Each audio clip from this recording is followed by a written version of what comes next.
There we go. I'm good. Howdy everybody, and welcome to another exciting episode of the Faab Five Campaign here on the Random Rhapsody Network. I'm Matthew R. Dawson, your friendly neighborhood host and GM here on the network, and joining me around the virtual table today are Alyssa, Joe, Jeremy, Koines, and Kyle. Say hi everybody. Hi, everybody! Let's echo it. Yeah, I got the echo off. Okay. Like 5 of her. I think I fixed it. I pressed the button. Yep, I got the button too. We're all good.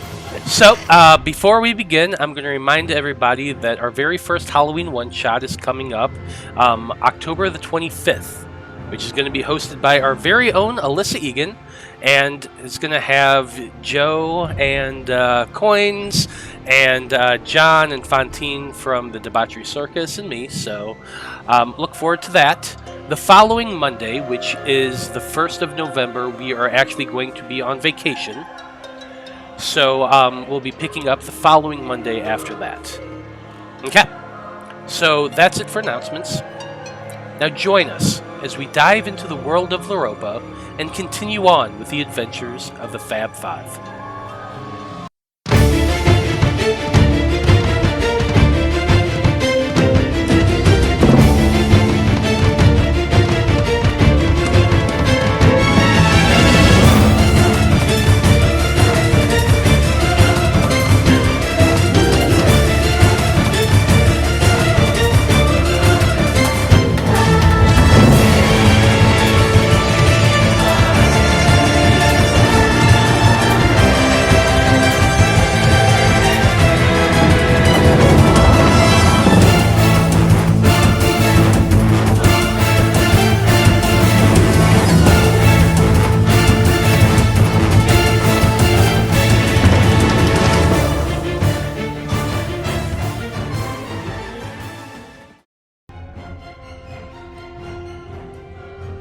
And we're back.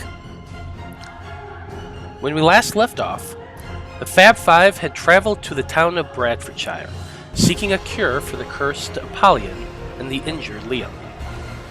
What they found instead was a city under siege by spectral, wraith-like creatures wielding wicked weapons. As the night slowly crept over them, the squad pressed on across the town, fluctuating between evading the wraiths or battling them as they tried to reach the town temple. The further they traveled, the more the group began to realize the full extent of the horrors that plagued the town. Other than the wraiths, the only other thing the squad encountered was the dead bodies of the townspeople and the ransacked buildings they had left behind. The group did manage to find an apothecary during their hike across the city. Its owner lay slain in an attempt to flee. Eventually, Liam did lead the team to within sight of the temple. The group was about to continue on, but before they could, a wraith was spotted coming around the corner not far from where the group was crouched. The Faab Five spotted the wraith before it saw them, but before any of you could act, a question comes to each of your minds. And the question is, what does your character's name represent to them? And since Liam rolled first, we're going to start with him and say, what does your name mean to you or represent to you? My name really, I suppose it means something I chose. Lots of the names are something I chose. Only one of the names is something that I didn't choose, and I don't choose to use it very often because it's a bad name anyway. But yeah, that's what the name means to me. Okay, fair enough. Necthros, how about you? Necthros Veil's name represents his fondness for a dark necropolis in the veil that separates the living and the dead. Interesting. I like it. Eloise, what does your name represent to you?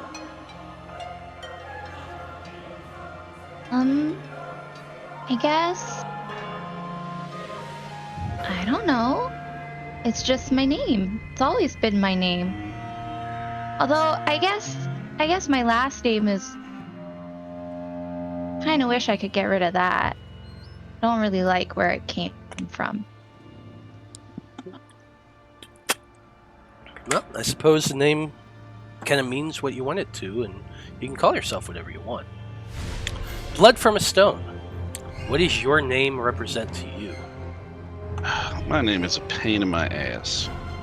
My mother had a fever dream before I was born saying that I was going to be some savior, and so now I have to live up to a name that she got when she was fucking high. So I don't buy into her savior prophecies. Oh, God. My brother did, and see where that got him.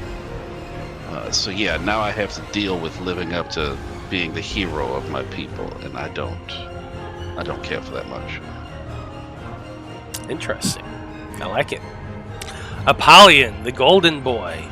What does your name mean to you? Well, my first trainer when I was a slave, he would call me the Golden Boi every time I'd knock out my opponents, no matter what. But it's starting to lose its luster, especially since I've lost my belt. I can't help but thinking it's just a slave name with no meaning.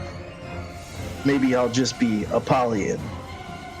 Apollyon means the hand of light, the one who will be king and make all people equal.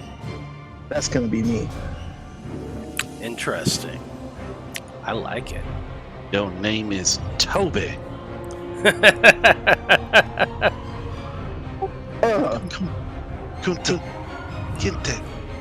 Okay. Well, I might have a violent flashback if you do that, Blood.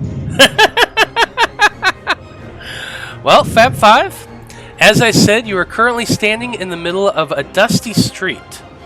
Still within the field of Eloise's Pass Without a Trace spell, but also out in the open. Behind you, about 90 feet away, is the blue misty form of a wraith, which has glided into view. Its face is turned to the west, and its body is angled to go in that direction. I told you all at the end of last session that you had one round before this wraith notices you, and you all said that you wanted to hide before he spots you. I was going to have you all roll for initiative, but thinking over that during the week, I decided I would just give each of you a turn to decide where you want to go, and we'll take it from there. Cool? So, Faab Five, you have one round. Action, bonus action, and movement before the wraith spots you. What do you want to do?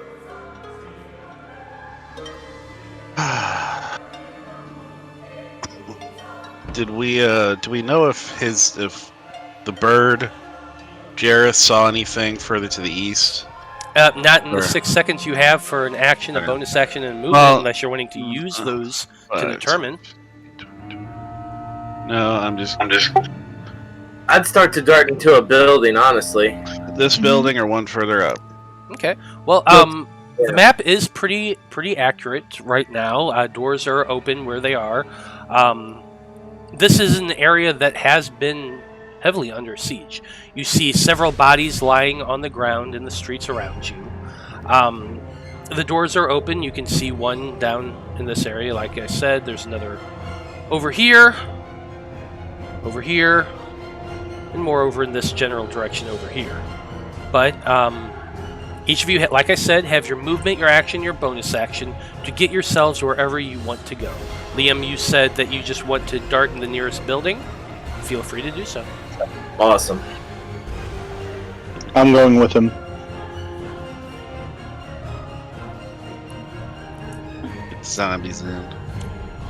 Should we roll stealth as we do this? Yeah, if everybody is rushing into this building and heading there together, I want everybody to make their stealth checks. Vulcan is going to be following Eloise. Wherever Eloise goes, he's going. So, Yeah, I'm just gonna go through the closest open door. which is a building down here to your south. 38. Now keep in What mind, you is wrong do with just my have phone? your movement, so your movement, action, Yeah. bonus action. So keep that in mind when you're deciding what you're wanting to do. The hide 5. is an 23 action for most of you. For Blood from a 15. Stone, it's a bonus action. Is this stuff? Are these tables? Yeah, That's I'll what I was describe gonna that in 1 second as I roll Vulcan's hide, or stealth score. Oh yes, stealth, and it's +10.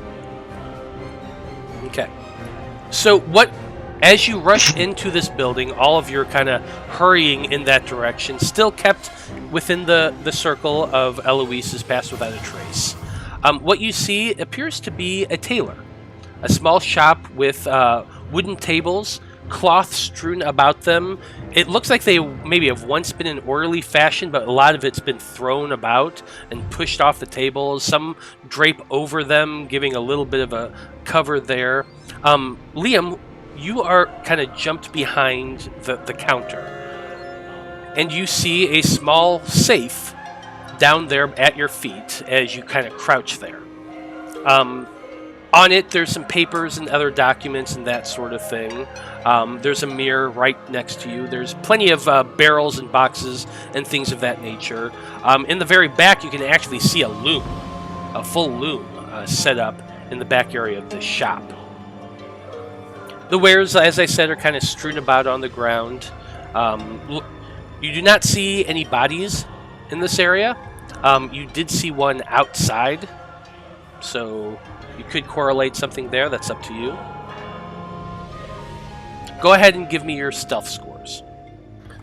I had 23. 14 for me. 24, because it's Pass Without a Trace. What is Oh, it? Pass It's Without a Trace, on- and I had 24, not 14.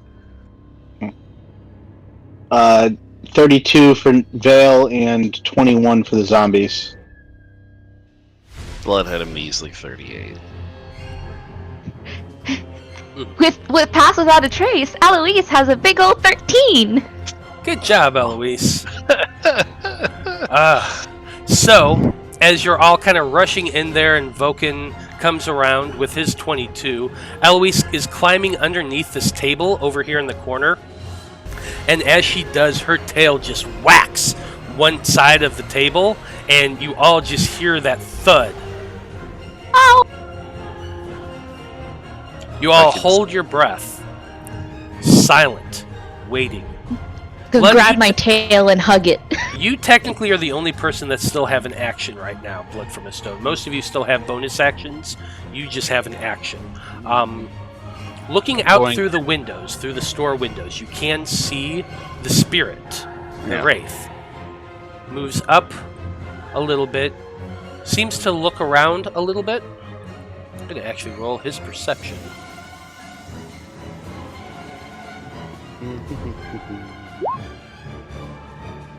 He rolled a 17. Fuck. Well, Now, is there any kind of peephole in this door or anything, or is it just No, a it's solid open. wooden door? It's a solid wooden door. There is windows that kind of make up this entire storefront area here, so you can see through that. The door itself was busted open and lies broken on the floor. Okay. You're kind So of I'm gonna- standing Yeah, I'm in the in corner the there. corner. Yeah, I'm in Yeah. the corner with the shadows. Okay, cool. That's all I wanted to know. Okay. And once you hear that thud from Eloise's tail, everyone's kind of holding their breath, looking around, and they see the wraith stop. Blood's Just gonna stop. hold an action of a shot if it comes in the doorway. You do so from your vantage point. You kind of have you kind of can't see. Well, like I said, if he walks into like right here, Yeah. he's getting shot. That's fine. That's fine. None of you really can see, for other than maybe Apollyon, who's kind of peeking his head out and looking around the door a little bit. You Apollyon, would be able to see the wraith stop, pause. Its head kind of moves upward, as though listening, and you all like collectively hold your breath, and it turns slightly, as though it's listening, like it's not quite sure. Alright, I technically still have an action because my movement is 55, so I could have gotten back there pretty easily. But did you hide? Hide is an action. Yeah, I guess I did. Okay, you're right. Yeah, everyone used their action to stealth, other than Blood, who used his bonus action. Now you're all like holding your breath, waiting. And the wraith itself, you can't see this, Liam. Most of you can't. Apollyon can. Jareth, I imagine, is perched on the roof of this building and is watching. Does that sound about right, Veil? Yeah, that makes sense. So you're probably able to see this as well, because I imagine your eyes are shut and you're focusing on the bird watching this thing. And it does turn. And it begins moving in this direction. Up to one of the buildings here to the north. You do now have another round. What are you wanting to do? I don't suppose never this mind. door is capable of being closed a little? I mean, as I said, it was broken inward and is lying on the ground next to Apollyon right here. I'll even draw it for you, but he could theoretically pick it back up and put it. Yeah, move it well, if he wanted to. that's so much noise. Alright, so what I'd like to do is knock an arrow, and I want to shoot it out the window in this direction, away from us. Just try and get it down the alley so that it kind of skips down and makes noise down there. Okay, I like where you're going with that. Go ahead and make a shot with your arrow. That's a 22. It's a pretty good shot. Okay, yeah. You crouch there, aiming your bow, trying to find that perfect place. You fire off. The arrow shoots out the door, cracks into the alleyway across there. The noise does alert the creature. It turns and looks. Does anyone else want to do anything during their round? Is there like another door or window in this place? Yeah, this entire front area here is all window. Is the Okay. glass or whatever still in it, or is it all It broken? is. It is still fully intact. Hey there, Anesthetic. Good to see you. Yes, you can give And your what inspiration about, to blood. Okay, so just the front portion. Yes. Well, that's not helpful. Okay, cool. Blood from a stone. The gods seem to be smiling down on you right now. You feel their favor, and you have a point of inspiration for today. Alright, sweet. Thank you for whoever did that. Awesome. But yeah, Blood is going to prop up to get a better shot straight out the door behind this counter, just in case it starts coming towards us. Okay. Let's see right here.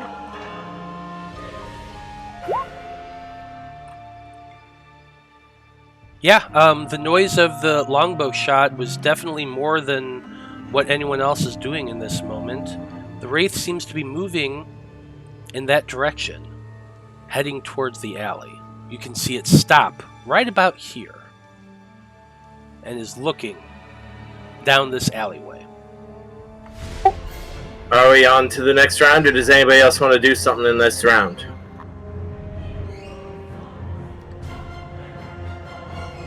I'm just holding shut. I've got nothing, yeah. Nope.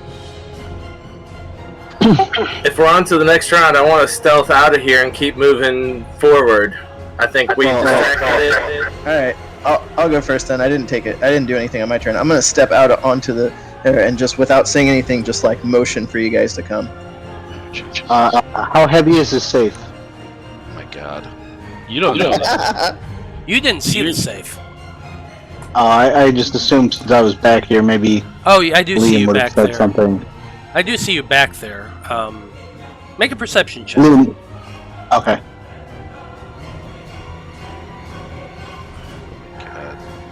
I didn't tell anybody about the safe for a reason. God damn it, guys. Well, but he I was wasn't- technically back there, so there's a chance that he might have seen it too. That is a Yeah. 14. Yeah, probably you have seen it. I wasn't gonna do it. Alright, I was just gonna have well, the I'm just shot gonna- ready. Quickly look, how heavy does it look? Heavier than you could lift yourself. Would I be able to tip it into the portable hole? It takes you a few minutes to set up the portable hole. Well, it'd be an action. You would. Portable hole would be an action to unfurl. Yeah, so it would be an action to unfurl, and then you'd have to spend the next round's action trying to leverage the safe and yank it. It's gonna be an athletics check for you. Yeah, I mean, if this is going to cause too much of an issue, I mean, I could just look over at Blood, since he's right next to it, and say, hey, if you've got your thieves' tools, this might be pretty quick, and we could be out the door in no time. I always have my thieves' tools. They are an extension of me. So I motion towards there as I'm walking to go towards Apollyon. So Vulcan at this point has moved over to the door where Apollyon had motioned everybody to go on. He's looking back at all of you now. He's looking at Eloise under the table, the group over there by the counter, and he's like motioning, "Come on, we need to get moving." Yeah, there's not enough time for this, but we'll come back, I promise. So are you all stealthing out and heading out of the shop? That's my plan, yeah. Give me stealth checks, please.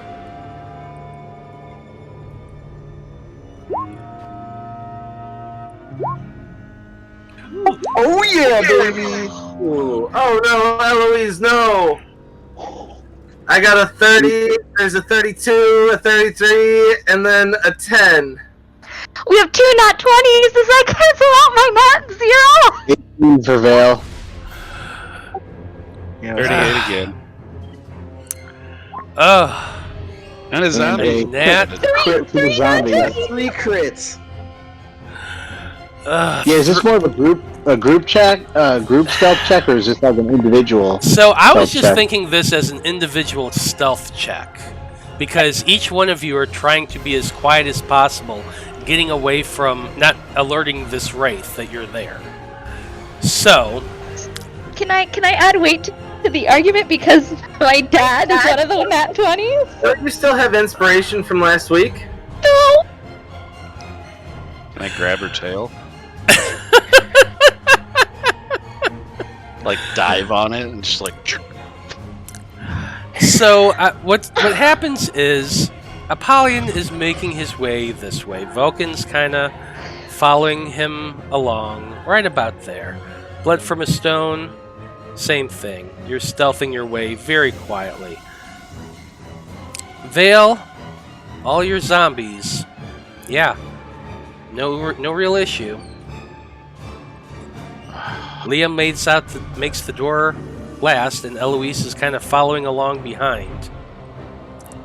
You continue to make your way another 30 or so feet. And as you're doing that, I'm going to say, Eloise, I need a dexterity saving throw from you. Oh, Lord. I'm giving you a chance. Oh my god, I'm so scared. I'm not even gonna look. Oh, it's a 9! Great. Awesome. So, let's see here. I'm going to move people around here real quick.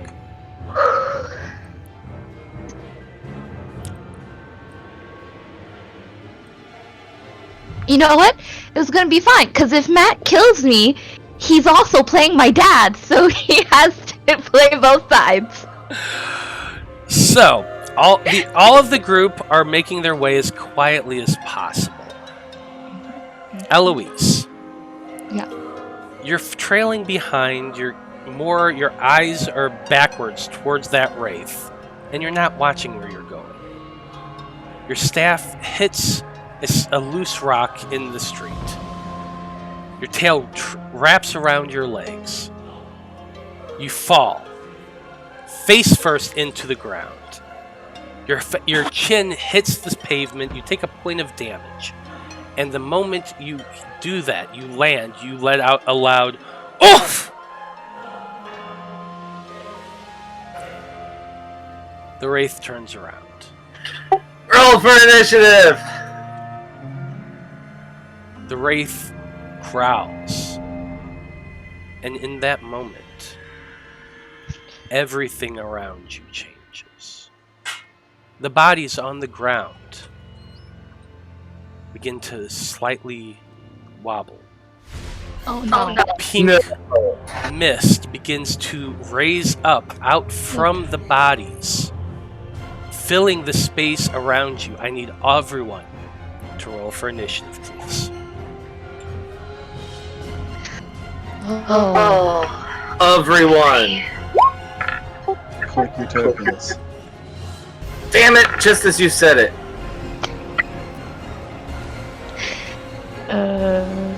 Wow, I am rolling so great tonight. I rolled 2 4s with a -1 and a 1 -1.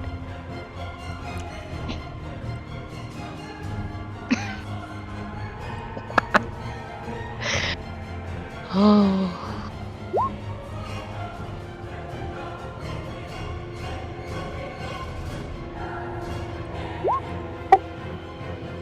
Yeah, man, I messed up the initiative. I got a 22. Joe, if you were talking to us, you're muted.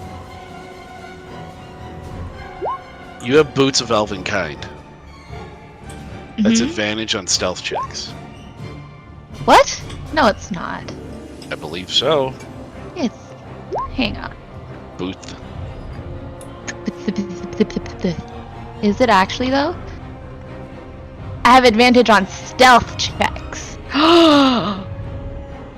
What? But I mean, we're already in it now. It's Yeah, no.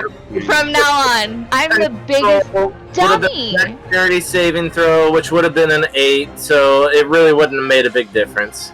well, you never know. You Just never saying. know. You never know. But Going I could have forward, yeah. re-rolled that one. Well, it's up to Matt. No, It's- no, it's happened We've already, now. we're already into the next phase. There's no, yeah. Yeah, Yeah, no, we just gotta remember. from all now the things on, we have. I need to write some sort of big reminder. Advantage on stealth. Need to make myself a sticker or something. Lord knows I'm gonna forget that again. Because Liam, what did you say your initiative was? It was 22. Is everybody else in initiative order? Yep, we're good. Yep, you even got Vulcans. I'm good. If you want to reorder the list, so Liam's down at the bottom. Oh, that's wrong. God, what the hell?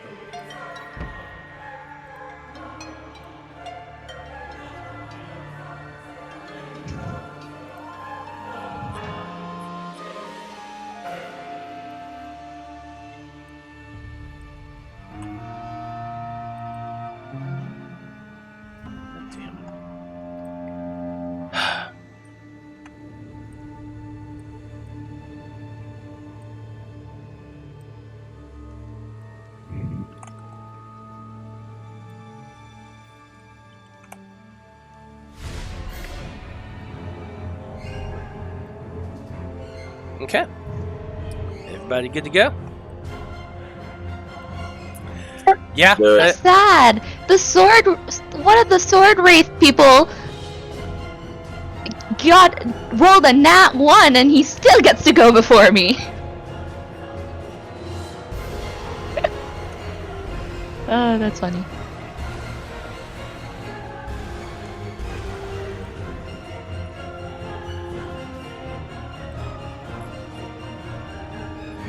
Because his dex is +2 and mine's minus.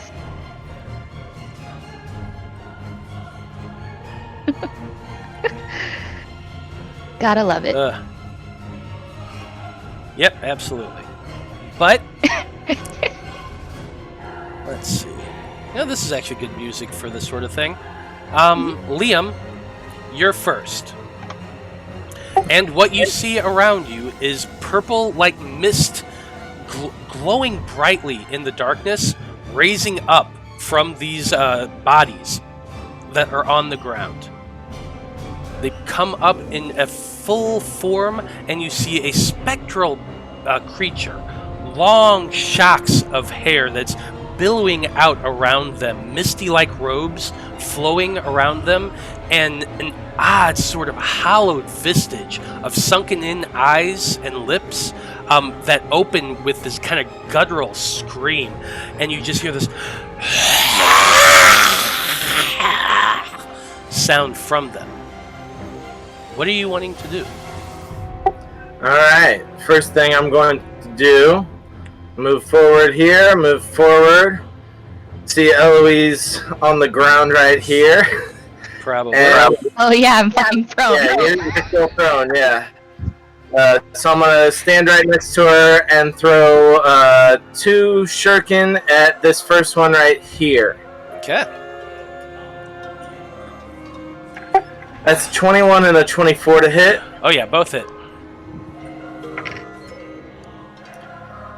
14 points of damage to that one, and bonus action I will do patient defense, standing right there in defensive position. Okay, I dig it. Blood, you're up next. Oh, I pull out my quarterstaff as a free action. Yeah, no problem. It's well. He's gonna run up on this one, and he's gonna take out his short sword just because he's so damn close.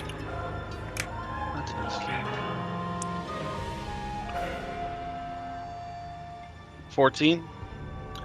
14 does hit. And no sneak attack, because he's obviously not surprised by blood. So it's 9 piercing on him. And that's just a regular sword, if I'm not mistaken. Yeah, it's Yeah. unless there's He something didn't go special. yet in turn, so don't you still get your sneak attack because of assassinate? He's not surprised. I mean, Well, you are going first in the turn order before the enemies. Do you have to go before me?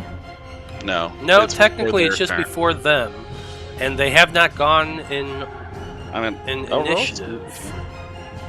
Yeah, so he should get it. So you get assassinated. well, Yeah, I mean, I'll roll the You just sneak. you just don't auto crit thing. Wow. That's if you're surprised. What's blue mean?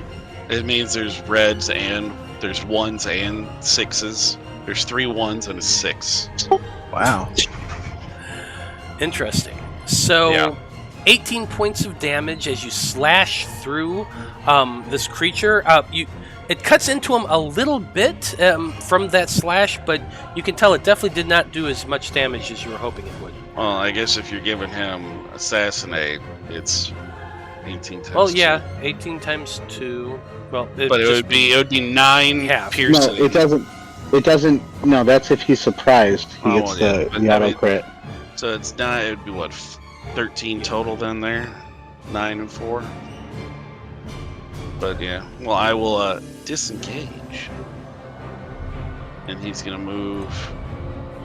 Just let's see. It was what I was right here before, so it's 10, 15, 20, 25. I'll get inside the door with a feline agility, extra 5 off that. Okay. Actually, no, we'll go a little bit more just because of these bastards here. And you know what? Fuck it, since he's got the bonus action, he'll just go ahead and fuck roll the stealth. Disengaging is the bonus action. That's right, yeah. So he's in the building. Yep. What is like? Can I see what the shop is like, or do I have to do like a perception check next round? We'll take care of that next round. Yeah. You're in another building. Yeah.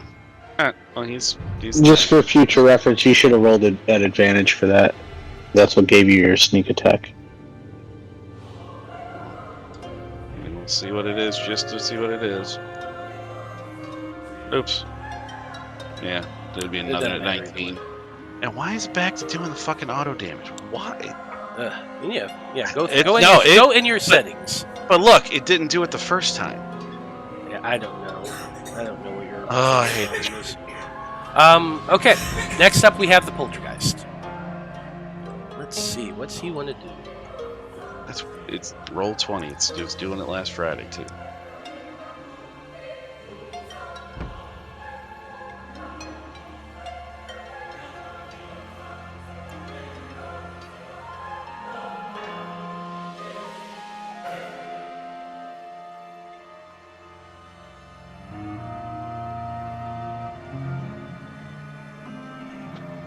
Which poltergeist is moving first? I'm deciding right now. Oh, it's this guy right here. So what he's doing, let's see.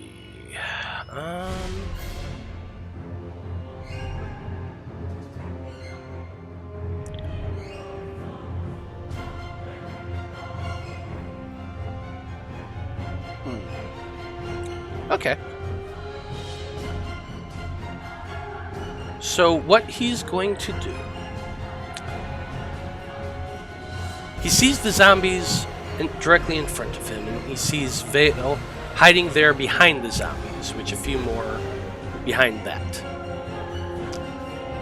He is going to do a telekinetic thrust. So what I'm going to need from you, Veil, is I'm going to need you to do a strength check with your zombie versus a charisma check from me.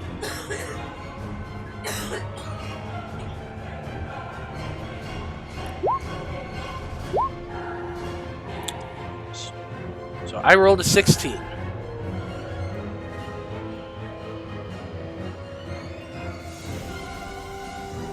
Veil, you there? Zombie at Oh, sorry, I said 8. Okay. So that is a failure. So what happens is the zombie is shoved by this basically all you see is the zombie is shoved, smashed. It goes flying back and hits you, Veil, dealing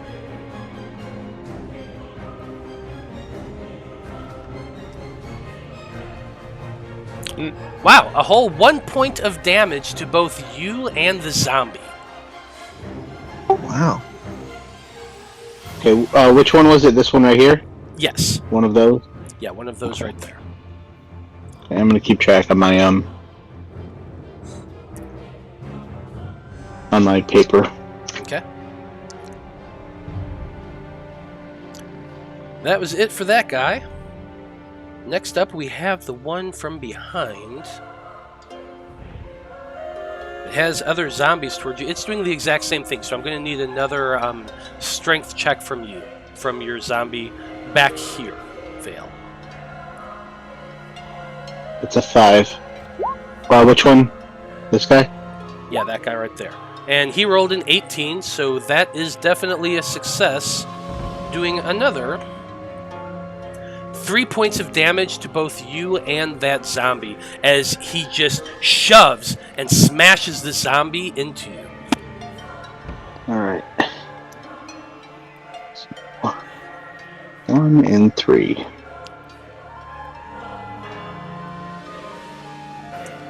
Next up is your turn. Veil.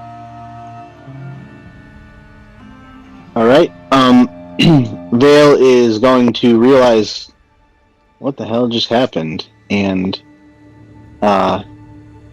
with his action, he's going to raise his hand and drop a fireball back here down the alley to hit these 4 undead.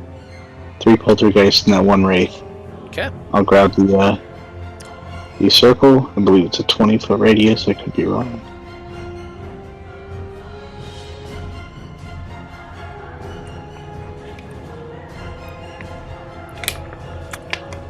Don't forget, if you hold Alt, you can have more control over where you place it. Alright, my roll 20's being real slow right now anyway. Kinda laggy, but that'll hit him. Yeah, that'll get all 4. That'll hit all 4 of those. Okay. So, here we go, that.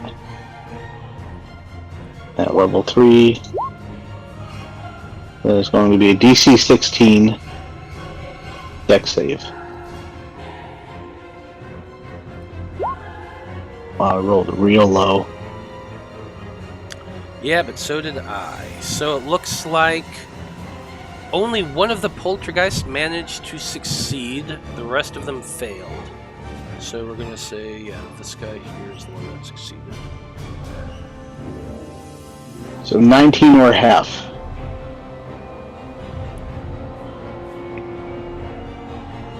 That's a lot of ones. Yeah.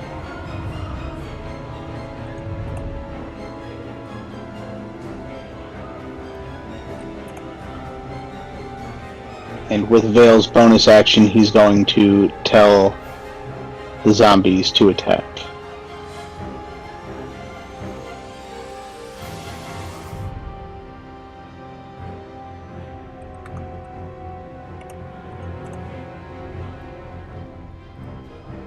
Okay, with a loud explosion, a burst of fire that hits all four of those creatures, the wraith and the poltergeist. One of the poltergeists is immediately just incinerated by the fireball and just dissolves back downward into the body, which is now, by the way, charred and on fire.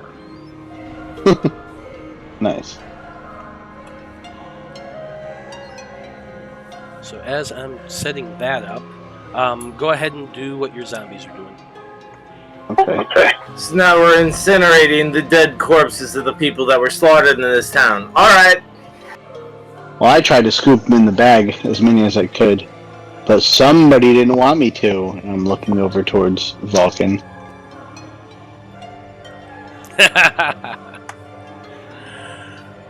Okay. So, the first set right there, there's two more on there.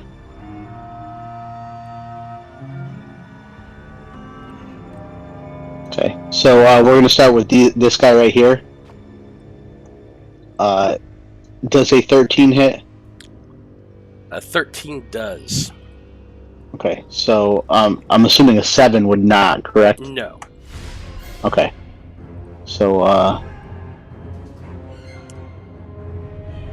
there's 3 hits on that guy for a total of 8 bludgeoning damage. Nice, I like the fire effect. Yeah, I had to have fun with it. So you said this guy right down here? Yep, so a total of 8 bludgeoning damage.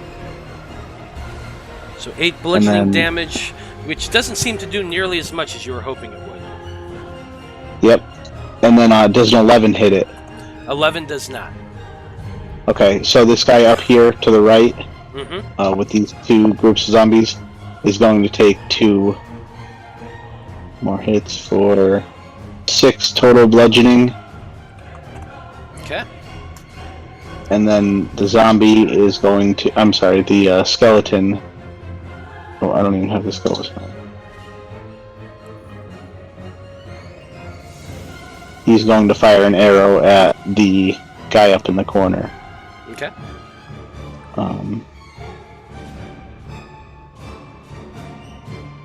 Just give me a second, this thing's loading. With a short bow. So that is going to be a 20 to hit. That definitely hits. For 3 piercing damage. And that is... Veil used his movement to go hide in the shop with blood, and he's done. I like it. Next up, we have Apollyon. What are you doing? Oh, you know I'm gonna kill it. Step up over here. And what do we have? I'm going to... Reckless attack. Oh no, I don't need to reckless attack. The zombie counts as... Does the zombie count as my friend? Yeah, I would say so. I'll allow it for this. Alright. So I'm going to attack with my Scimitar of Speed.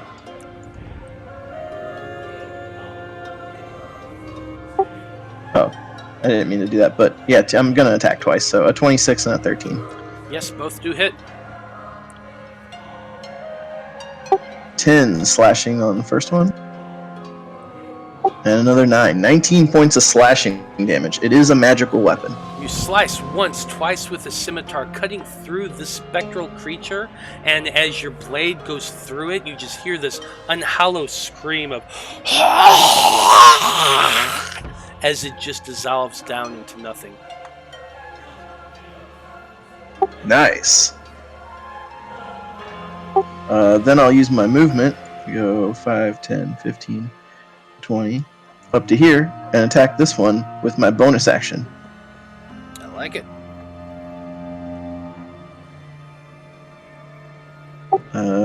Can I reckless attack on this one?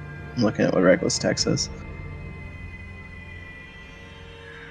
Nope, only first attack on your turn. Yeah, Okay. you have to choose. So that's a 16. 16 does hit.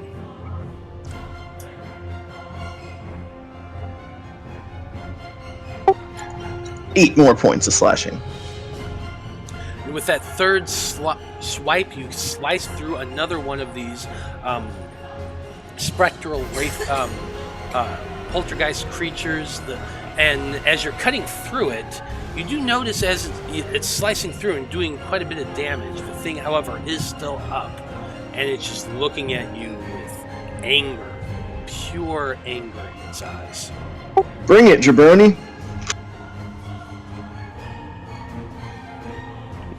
Okay, that's it for Apollyon's turn. Next, we have the poltergeist that got hit by Veil. The two in front are Liam and Eloise. Liam's got his patient defense up. It looks like he's the most critical target. The one next to it is Eloise on the ground.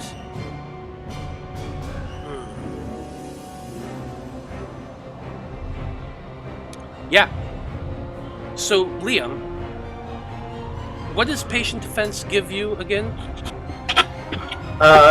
Basically, if they make a melee attack, it's at disadvantage. Gotcha. Okay, so this would not affect it. I'm going to need you to do a strength saving throw, please. Or not saving throw, a strength check against his charisma check. Sorry, I missed it. Check. Okay. There's only one of us. That So, works. you know what? Eloise is actually good at strength checks. I'm not bad at them. Well, you've got a positive. No, Yeah. it's Veil and Blood Okay. are sitting there with negatives. So it sees you, the creature sees you there, protecting Eloise.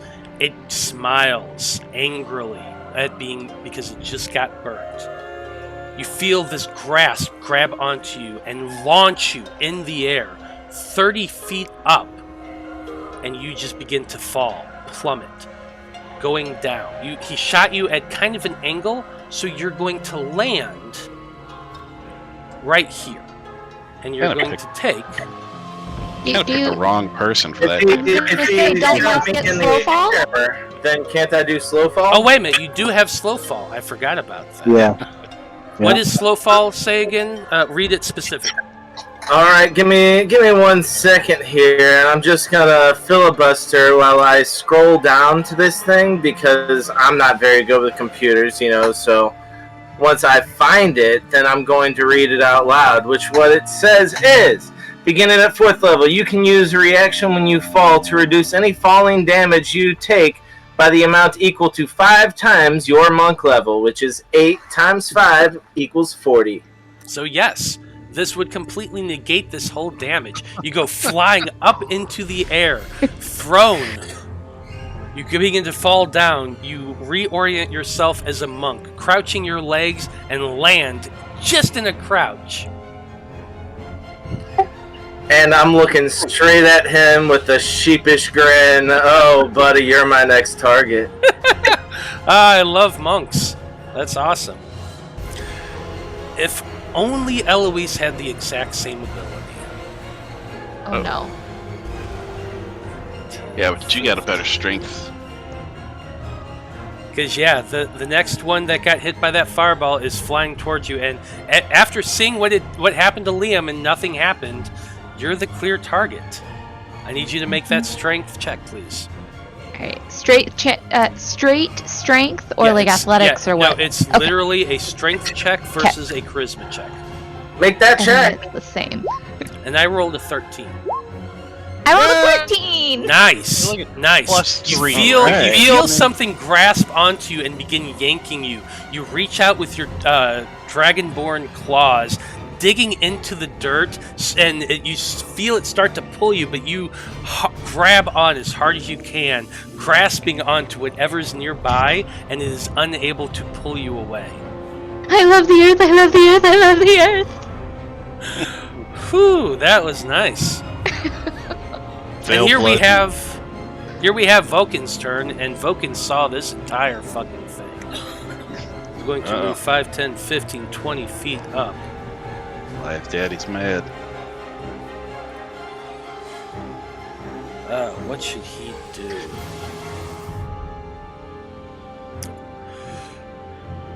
Nobody mess with my dragonfly. I'm gonna tell you that right now. And he calls off a huge storm. Just begins to grow right above all of them. The storm grows and grows, lightning crackling, thunder crashing, and he is calling lightning.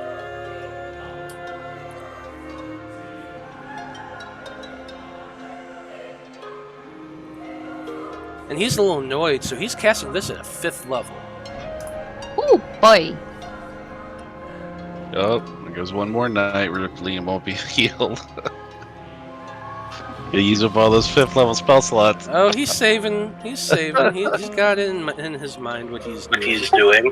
But yeah. Let's see here. Just see that 19 hit points. Stay there forever.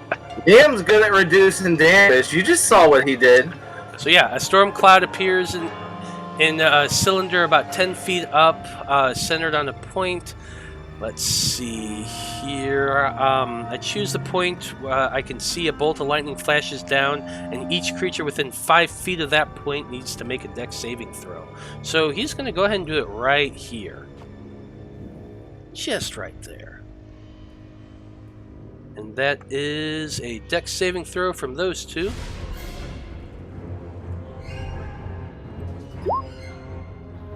Yeah, that's a double fail. That storm can cover the entire battle area. Yes, it can. So that's 25 points of damage that hits both of these things, just incinerating them with a bolt of lightning. And those are both dead. Rejoice. And I'm going to put a marker to remind me that Vulcan is currently concentrating on that spell.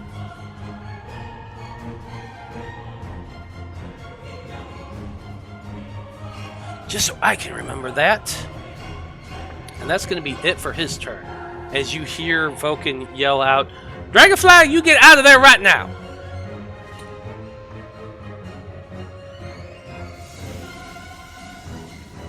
That guy's dead. Jareth, you're up next. What are you doing? Jareth's gonna fly high, probably to about here. Does the storm, does that obscure his vision? Storm cloud could appear. Let's see, how high is the storm cloud? I think it's 60 feet up. It's 10 feet tall, 60-foot radius. Well, yeah, 10 feet tall, 60-foot radius, but it doesn't say how high it is. I imagine it's pretty high up there. As long as Jareth is flying underneath the storm, it's not going to be affecting his sight. Alright, he's going to fly as high as he can, without, with being able to see further down the alleyways to see if there's anything coming, or anything else on the horizon, I guess. Okay, go ahead and make a perception check. Alright.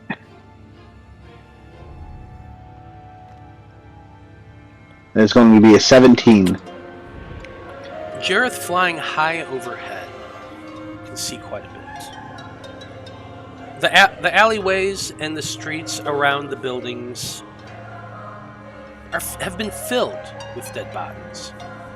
You've seen quite a few of them. But what Jareth can see now is those pink forms of more poltergeists beginning to rise up out of the bodies. Jeez. All over the town. He has a pretty good range of sight as an owl. And you can probably see a good 4 or 5 blocks. And everywhere, he can see groups of 1s, 2s, 3s of these pink, spectral, glowing forms rising up out of the ground. Or specifically out of the bodies.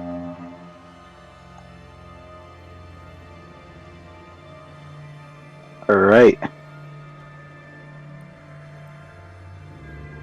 Jareth do anything else? Other than relay this information to Veil? No, that's it. Fair enough. Next, we come to the Sword Wraith.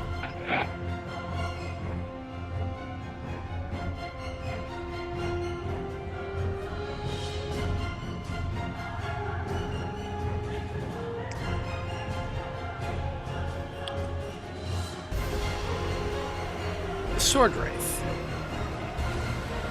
You see it. You specifically, Liam, can see it pulling a sword out from its side. It points it directly at you. And you just hear a loud, odd-sounding screech. And when this comes off Apollyon, you specifically, when you hear this, it rings in your ears painfully. Like, have you ever heard the sound torture before? The constant strobing sounds that you hear for hours on end that just start to drive you crazy. You know what I'm talking about? Yeah, I call it Blink 182. That's fair. What you hear is Blink 182 just screaming in your ears. Oh God! Yeah. The moment you hear this screaming, you can see around all of you. There are windows in these shops, and more of the poltergeists begin to rise up at the sound.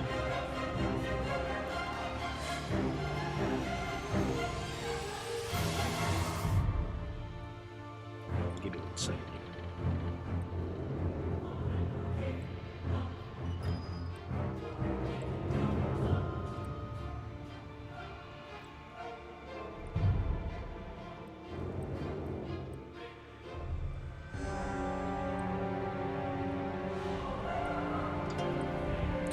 More of the spectral wraiths begin to rise. You can see a couple of them. One coming up in this area over here, more over here. You can barely see them through the windows, and it's kind of hard to make them out, but they are all rising up. The wraith steps up 5, 10, 15, 20 feet to right here. It holds its weapon down in 2 hands and seems to be looking at you, Liam. Challenging. And that's its turn. Eloise, you're up. Okay. What time of day does it seem to be? Oh, it's dark. It's well past night. Right. Okay. Well, then I am gonna go ahead and cast Moonbeam. Okay. Now, Moonbeam's a concentration, so you're losing Pass Without a Trace. Pass without a trace. That's fine. Half your movement to stand up. Half your Half movement my movement to stand up. Do I have to be standing to cast a spell?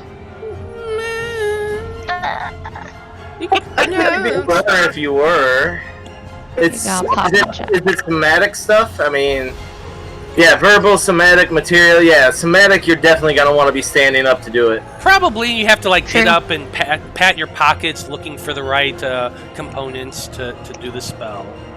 Fair enough. All right. So half my movement to stand up, and then I cast Moonbeam. And Okay. Where are you placing your Moonbeam? right on the Sword Wraith. I like it.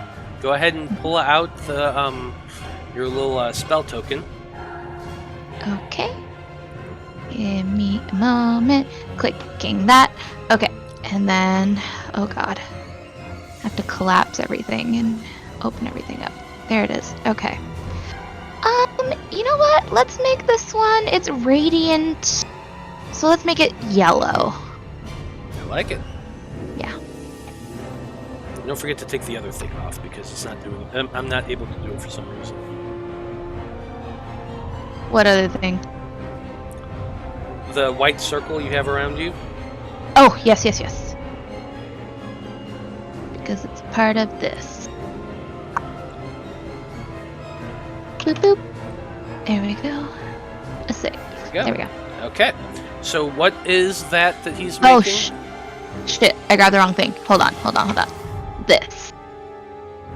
There we go. There you go.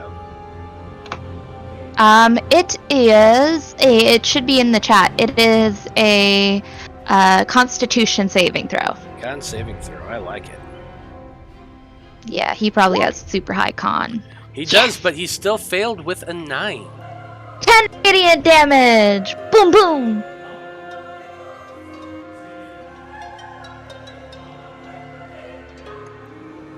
Okay, 1 second here.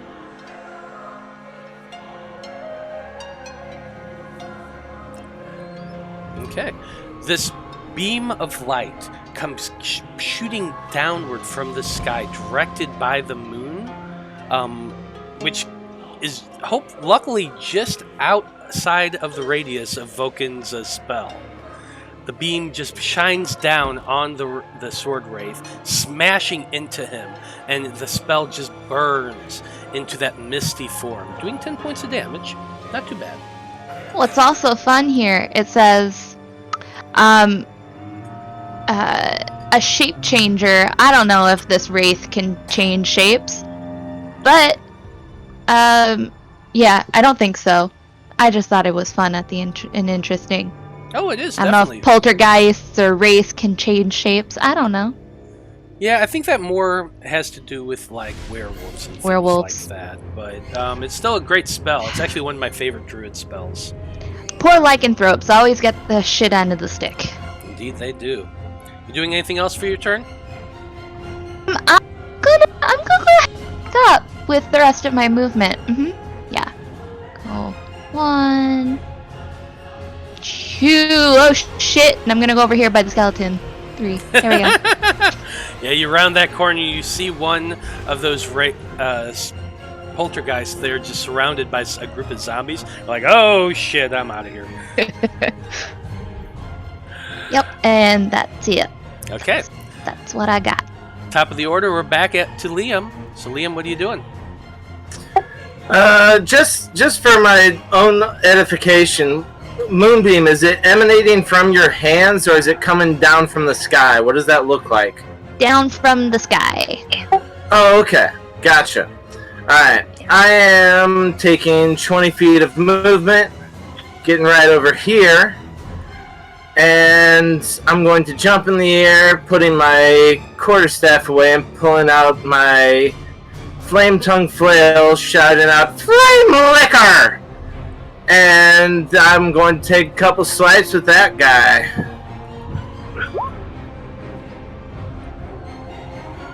A 22 and a 24 to hit. Both do hit.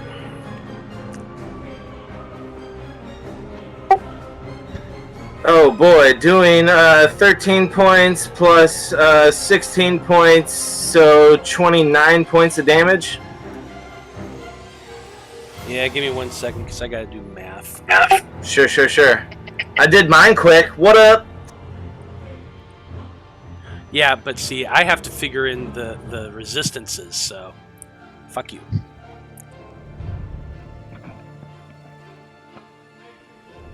Well, it is a magical weapon. Yeah, I thought flame tongue flail was considered magical, but if it's not, it is. Okay. And it does smash into the creature and takes the damage from your flail. As the fire burns out from the head of the flail and into this creature, you do see it take some burning damage, but not a lot. Alright, good to know. Following it up with let's do a flurry of blows. Call it beforehand. So I'll take 2 more strikes. I'm gonna kick off this thing and then kick again, doing a backflip. I like it. I assume 23 and 27 both hit. Both definitely hit.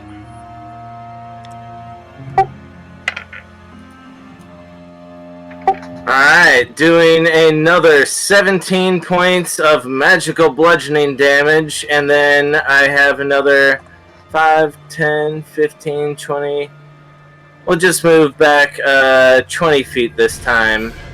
I've got a little movement left, but I'm gonna stay right there and pull out my quarterstaff again.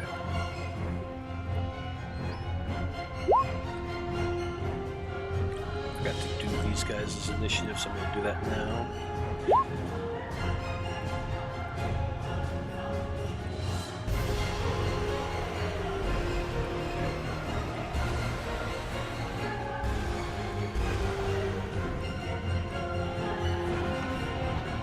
Yeah, I assume I hit him 4 times in a row and kicked off of his face to flip backwards, so he's getting a real nice shit-eating grin right about now. Sounds about right.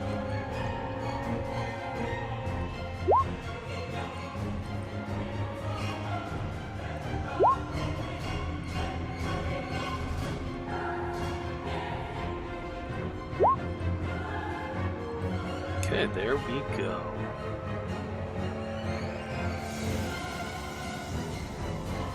Okay, next up we come to Blood from a Stone. You're currently standing on the other side of a doorway in a room which, as you're now kind of looking around, you realize this is another blacksmith shop. There are a few, there's things, I don't want to spend too much time on this, but you do see there are weapons on the ground, things of that nature that once were on display shelves but have been knocked over since then. That's what you can perceive without spending too much of your time. But what are you wanting to do? Well, this is just him peeking his head around the corner. I guess this one wasn't here before, right? It was not there when you first went in there. It's the one that rose up from a body. So it has no idea that Veil and Blood are in there. Technically, no. Yeah, well then, just like while he's there, he's just gonna peek his head around the corner, just take his little hand and crossbow and just shoot him in the back of the head. Yeah, you'd probably have advantage on this. Just no subtlety. I was just like, fuck this guy. That's 20. Oh yeah, definitely gonna hit. And since he hasn't gone in turn yet, it's also going to be an assassinate. That's a shitty. It's 23, 46. Still enough to take this guy out. No problem. You peek around the corner, aim your crossbow, fire it kind of sideways. The bolt just goes shooting into the thing's head, and it explodes. I hold the fucking hand crossbow up all gangster like, then, since he didn't use a bonus action, he is just gonna, I guess... I mean, there's this table and shit here. He'll pop over here, just kind of quick hide. He's just gonna start eyeing up any of these weapons, see if anything looks extra shiny or interesting to him, but he can't tell magic shit, but... Oh! That's pretty good stealth. Well, you go running around that little display table, crouching down. You do see a crossbow on the floor in front of you, a pair of daggers, and a short sword on the ground, not far from where you are. During the next turn, while everybody's doing stuff, just... Anyway. Those things find their way into his haversack. He doesn't know how they jump in. Well, I guess we'll have to see what happens next turn. Now we got 5 wraiths in a row. Let's do it. Okay, next up we have the poltergeist. Let's see. 5, 10, 15, 45, 50 feet right there. Eloise. Strength check, please. Oh boy. I mean, I rolled a 2, so... Whew. 8. You're barely able to... You're able to stay on your feet as you feel that grasp that try to throw you once again. Whew, you are lucky. Yeah, I'm rolling like shit. Just good enough. That's all that matters. As long as it's good enough, I'm happy. Apollyon, the one right next to you, slams its body into you entirely. Just smashes as hard as it can. Okay. But that's a 12. And it just bounces off you. I raise my shield and slam him to the side. Yeah, you do. No problem. My house. That's it for its turn. Let's see. So from this building over here, it's another one of those sandstone buildings, just a single story thing. You see come out from the wall another of those poltergeists, just moving through the wall. It sees the group. There's 5, 10, 15, 20, 25, 30, 40, 45, 50. Right about there. Because it can see the radius of the moon. And it's got a 10 intelligence. It's at least intelligent enough to recognize a threat. It did not see Liam, however. And he is the most opportune target. So that's what it would have done. It saw Liam. It grasps onto you. Give me a strength throw, please. Sure, I gotcha. It doesn't matter anyway, but that's what it would have done.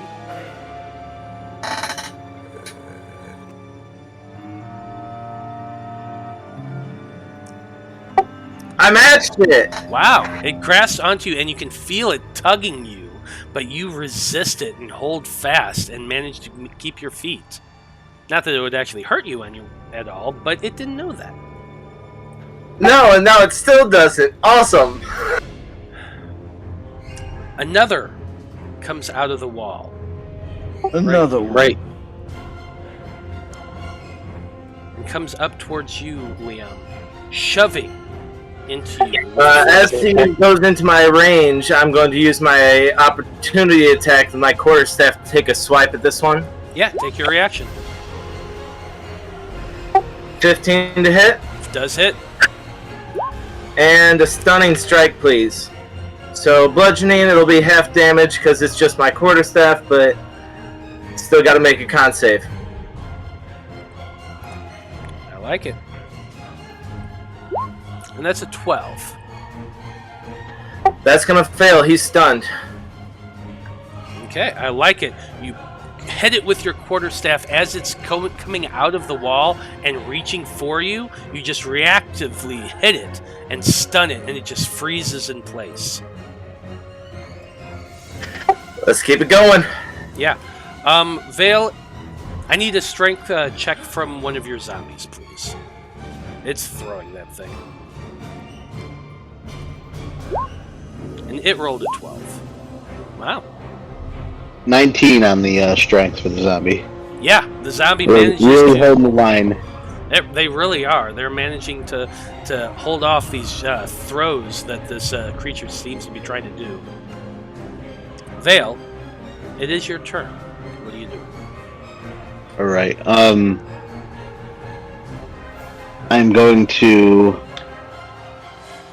I can see this guy from where I am, so I'm going to raise my finger and try to toll the dead him. I don't know if being stunned has any effect against the save, but we will find out.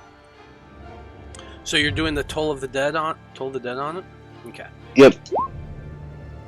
It's gonna be a wisdom save of 16, DC 16. So you feel the spell take effect and hit the creature. However, nothing seems to happen. It doesn't react in any way, shape, or form. Good to know. Alright, and then the zombies are gonna continue to attack. That was the last order I gave it to attack, so Yep. these guys are gonna move down here to this one. And then we'll start off with the 5 attacks from these guys.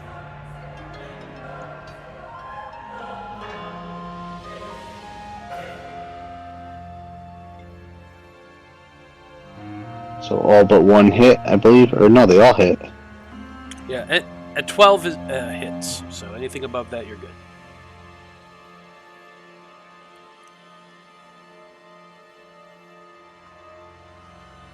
So that's gonna be 19 bludgeoning damage to which this guy right here. Okay. So that's halved. Yep.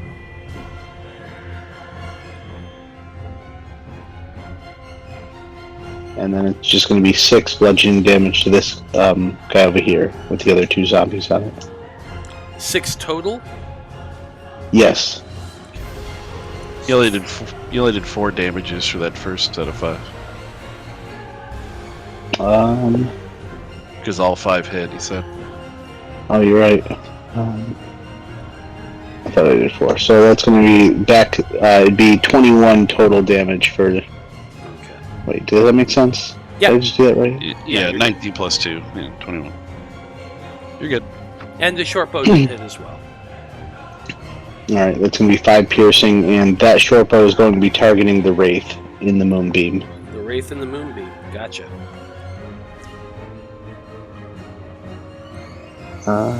With his. Again, have because. Are you able to give me? I can't see inside of this store right now. At all? I could see like very, like this area from the doorway is bright, but the rest is really dim. Like over back here, I could see it, but it's like really dim. Yeah, it's kind of got like a gray cast over it. It's weird. Yeah, I'm not. Did it only happen when you went into the store? No, it's been that way. Yeah. Okay. So when I'm outside, everything's black, and then when I come in here, it's gray. It's like a gray. I could see like features of it, but yeah, it's all gray except for the doorway. I've been tint. I gave you guys a little bit of a tint, because you're using your dark vision. So some areas should have like regular light because the creatures are glowing, so that it illuminates it more. But like in this area where there's no light, it's supposed to be slightly grayed out. Okay, so there's no coals burning in this forge then? No, there is not. Definitely not. Okay, that's fine. He's just gonna stay kind of tucked away over here. And, that'll do it. Okay. Next we have the poltergeist that's over here that's been being hit by all these zombies. It's going to use its telekinetic thrust to throw one of those zombies. So I'm going to need a strength check from one of them.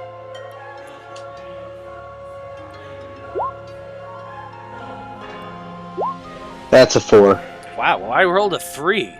So, yeah, he manages to retain its feet. I'm rolling like shit today. Everybody's low rolling. Yeah. Well, good thing, because there are a lot of these fuckers. So, We can't even blame the dice gods, guys. We're literally not rolling dice. I'd like to think that zombie starts flexing on him like Hulkamania kind of thing. I like it. So, Apollyon, it's your turn.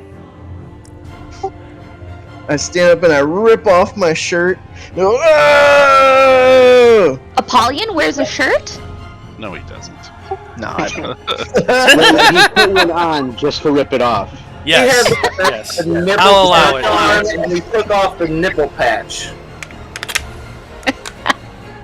I turn around and I show the specter my back tattoo. Yeah! See that? I'm about to put the smackdown on you, jabroni. I like it. I'll attack with my scimitar of speed recklessly. Isn't that tattoo like him killing the dragon? Yeah. It's me dealing the final blow to that green dragon.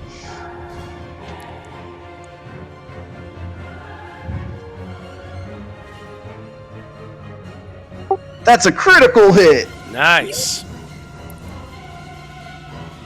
Dude, he rolled a 19 and a 20. Damn. That's why they call him the Yeah, Golden but Boi. then I rolled an 11 and a 1. You know what? This thing had 13 hit points. You did 12. It's plenty.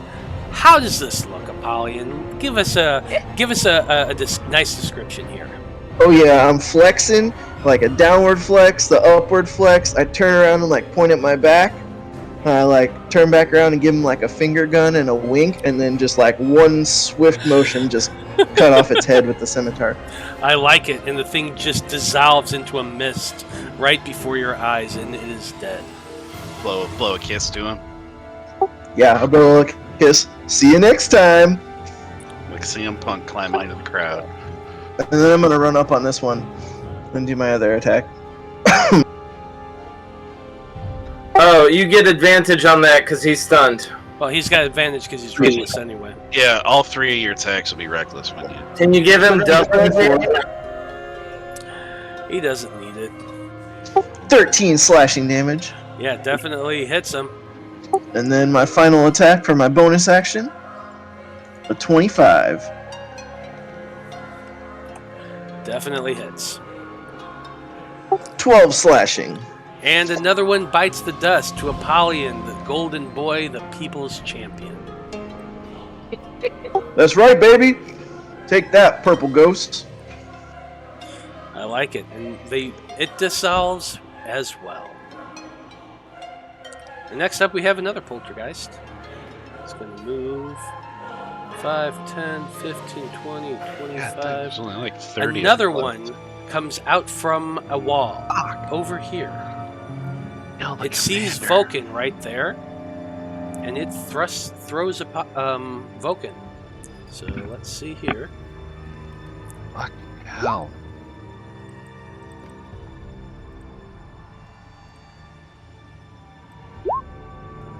Yeah, the poltergeist rolled a 4, the other Vulcan rolled a 9.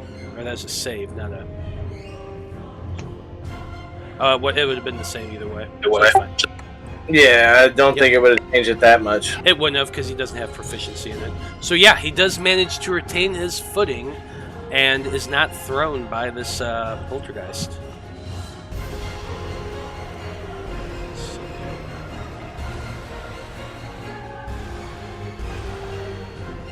And we do come to Vulcan's turn. There's 3 more of these things left and the sword wraith. And so he's gonna point at the sword wraith. Snap its feet. What's that? Looks like there's 5 more left. Yeah, sorry. But he is focusing on the sword wraith with his attacks. So let's see.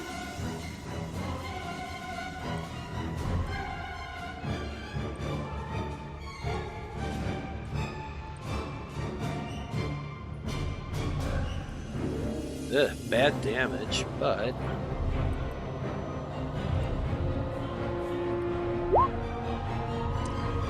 whew, yeah. Thing made it save with an 18, so that's half lightning damage on that. Also,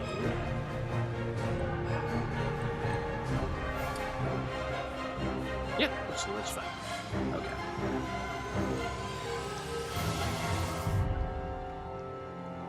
So 14 points of lightning damage on the sword wraith as a bolt of lightning just comes cracking down with a hitting the sword wraith.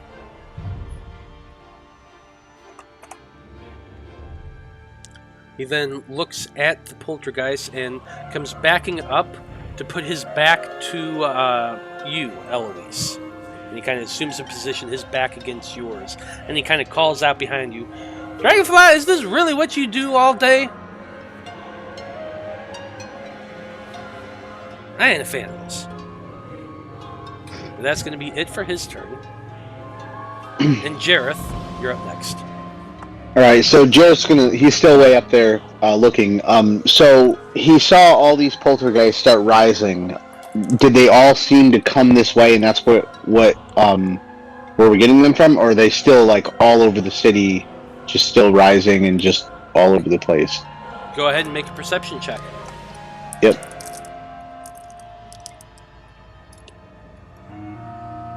Ooh, a 4.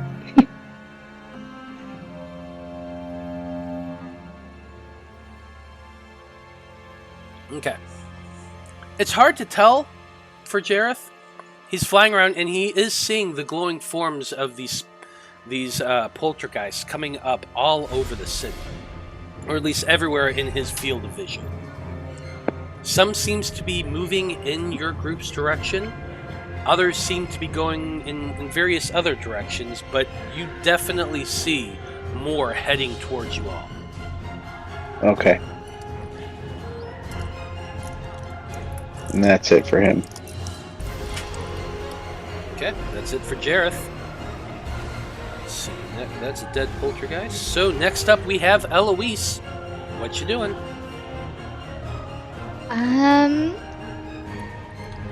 I guess I'm gonna. Did do anything at the start of her turn? I No, think it it's hits the at creature's turn. Yeah, on their turn.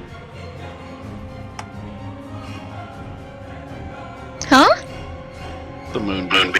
I was Oh. just about your spell. Oh, am I suddenly before the Yeah, sword wraith? because- I thought he was before me. Actually, yes, he was supposed to go before Yeah, you. yeah, she's right. Yeah, I'm last. I'm dead last. Okay. Yeah, No, yeah, you're right. I thought that switched. That's weird.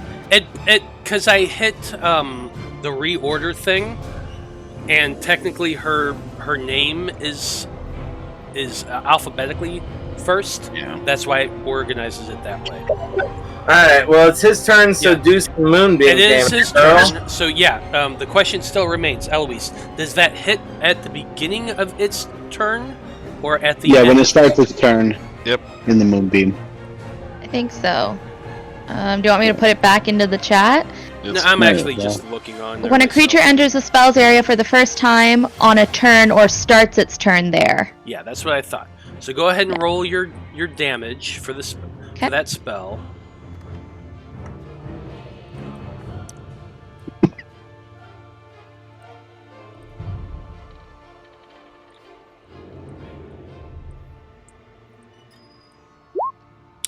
And yeah, that's a 19, so he did succeed.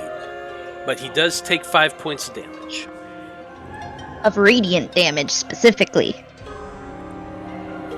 Yep, 5 points. I don't know if radiant damage does more damage to these guys, but I'm it hoping. doesn't seem to do more damage to the wraith. Dang it. Okay, it Alright, is going well- to be moving. It's turn. Yep, it is his turn. Yeah, Sorry, it's go his ahead. turn. So he moves out of Moonbeam and is flying up towards you, Liam. Since you didn't take his challenge, he's coming after you. Bring it.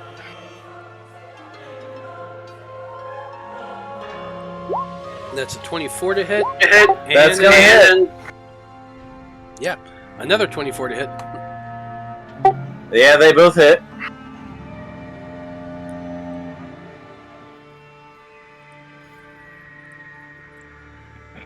That's just bizarre. 26 points of slashing damage. Ouch, that hurts. And you hear a squeal from Liam.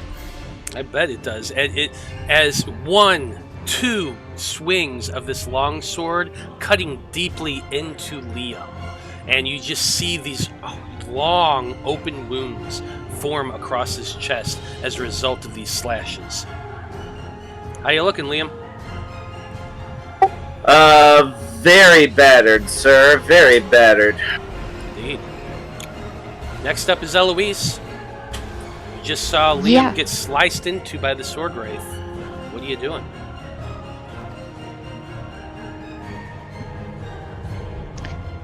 Gonna have to wait until next round. I'm gonna go over to Liam and cast Cure Wounds.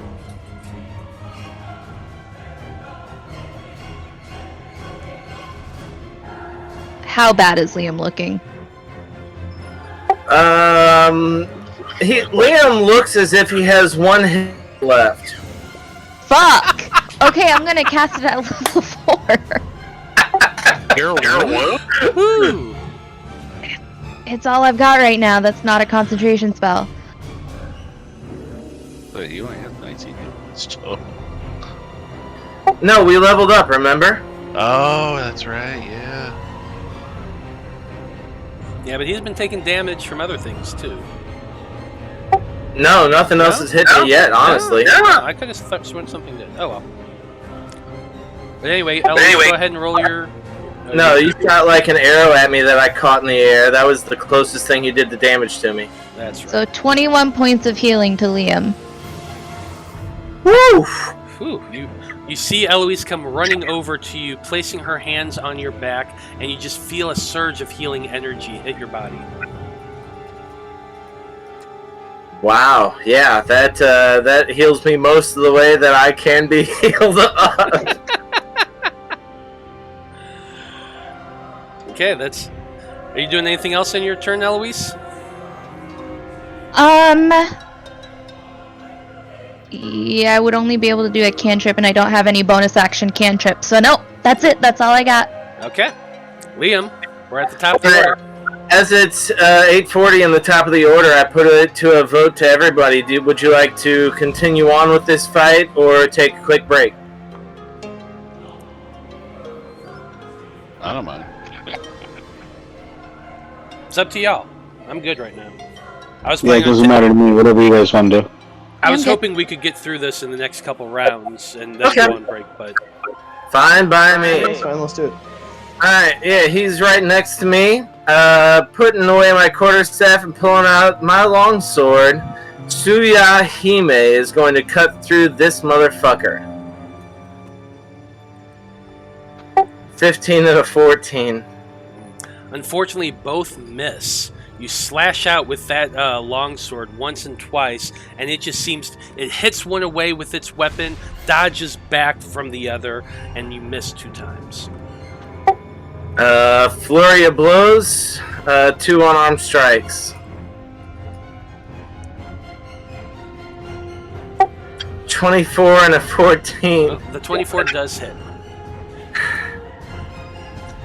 I'm going to use... Oh, I rolled a 1. Beautiful.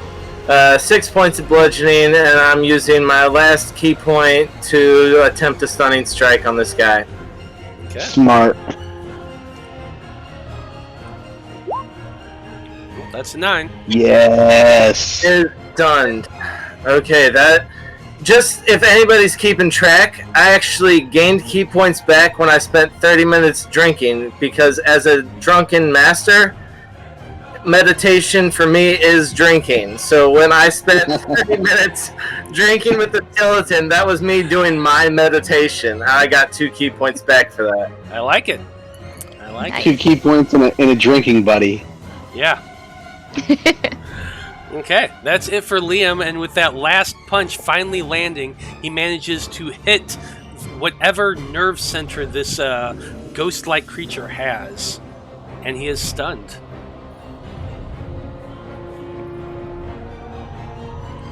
Blood, That's all I got.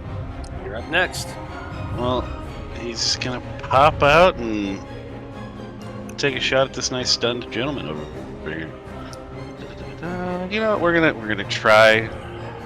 We're gonna go for the gusto. He's gonna go sharpshooter. I'm hoping it doesn't fuck up. Who are you shooting? The Wraith Commander. Well, you do have advantage then. A 19. Whew, 19 does hit. Oh! Alright.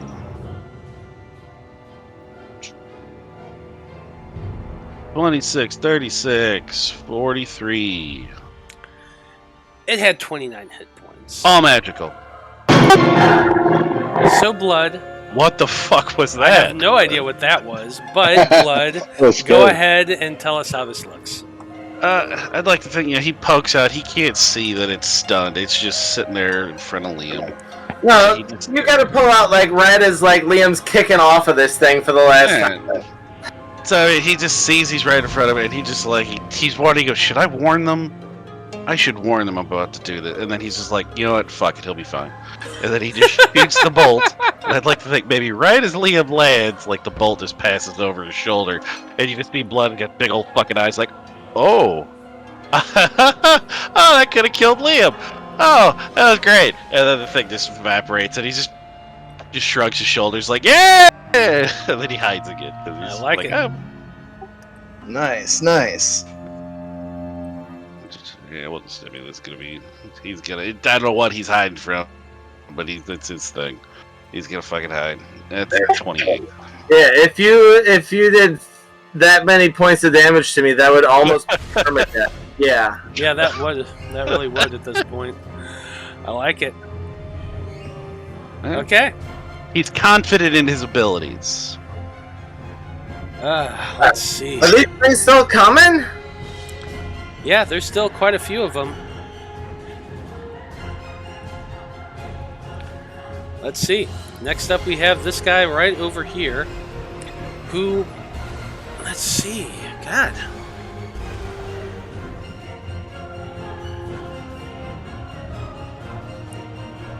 It's trying to decide who's the biggest threat here, and that's a difficult one. So he's going to go for the biggest guy directly in his vision, which is Vulcan.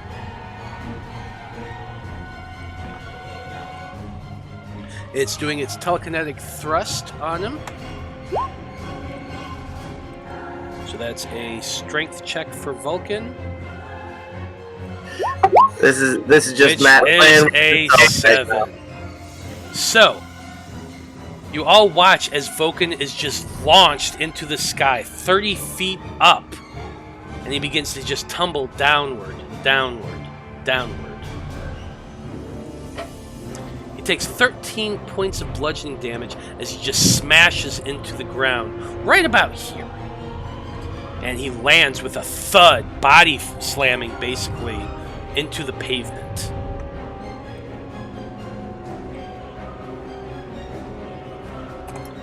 Okay, that's it for that guy's turn. This is the one that has no idea about Liam, so yeah. Yeah. Strength saving throw, Liam. Or strength check, Yeah, sorry. Strength I check. got you. Yeah. You know, at this point, I almost want Oh, to think. that's a nat Oh, 20. it's Nat 20! Damn, I rolled a 19! Okay, Wow. yeah, he throws me up in the air. Yeah, he just grabs you and throws you high up in the air. You 30 feet.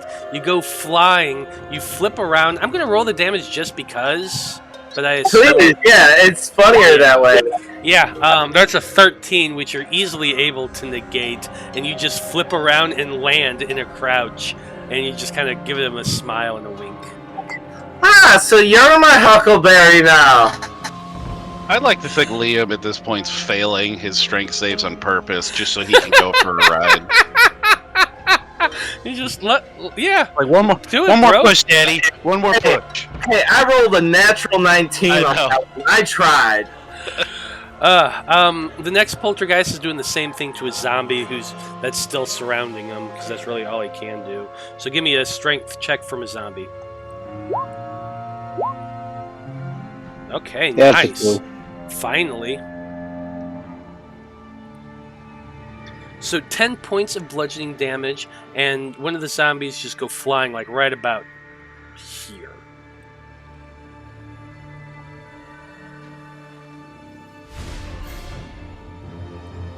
Okay, Vale. It is your So that zombie would have died, but Okay. he gets back up with 1 hit point. I like it. If I'm doing this correctly, right? He rolled a Yeah. 21. Yep. Okay. Yeah, because it's you have to roll damage plus 5. All right. So Vale's gonna pop out of this door real quick, and he's going to announce to these poltergeists. He's going to say, "Listen, you've seen what we could do. We've seen what you could do. Why don't you pop back in your former selves and join us?" I don't know if this is going to be feasible at all, but he's going to attempt it. So I don't know if you want a persuasion or... So, okay, you're trying to persuade the poltergeists to stop, is what you're saying, to go back into their bodies? To go back into their bodies, and then as their bodies joining us, so they would just be zombies, maybe? I mean, interesting. Go ahead and make a persuasion check. Oof, that's a 12. I'm going to use my Smiling Bob inspiration on that one. Okay. You're gonna have to roll really high. Let's see what you can do. Yeah, that's what I figured. Did that not work? It just 17. Yeah, I'm gonna say that's probably not enough. Yeah, it was worth a shot. Yeah, I mean, it's interesting, and the thing does seem to look at you. Whether or not it understands what you're trying to say, you're not entirely sure. But you speaking to it did draw its attention towards you. All right. Well, with that, I'm going to pop back in here. And I will say I used my action to do that. Okay. That was my action. But the bonus action, well, I mean, the zombies are still going to continue to do what their command was, which was fight, or attack. So. Yeah, I was thinking the DC for that was going to be a 20 because you have the 5 in persuasion, so you need to roll at least a 15 to get through this thing. That would have been good. All right. Okay, so you said a 12 hits these guys? Yes.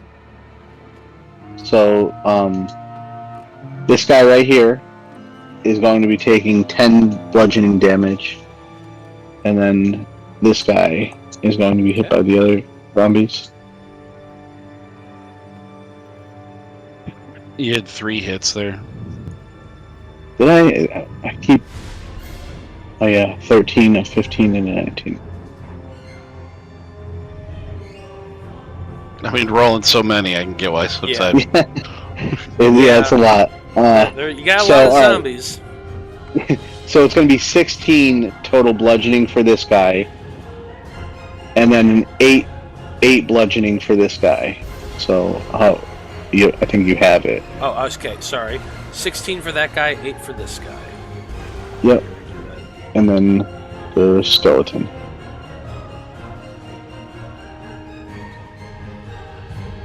Nine does not hit, so that is my turn.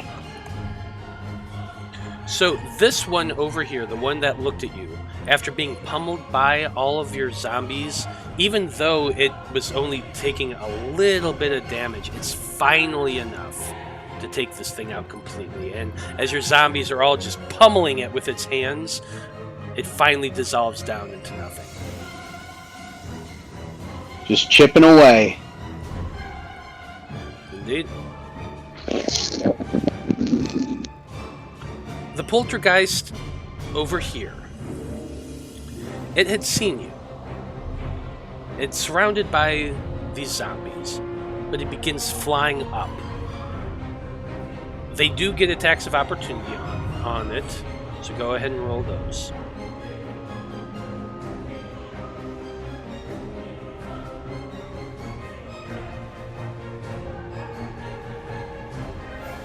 So that's 15 bludgeoning.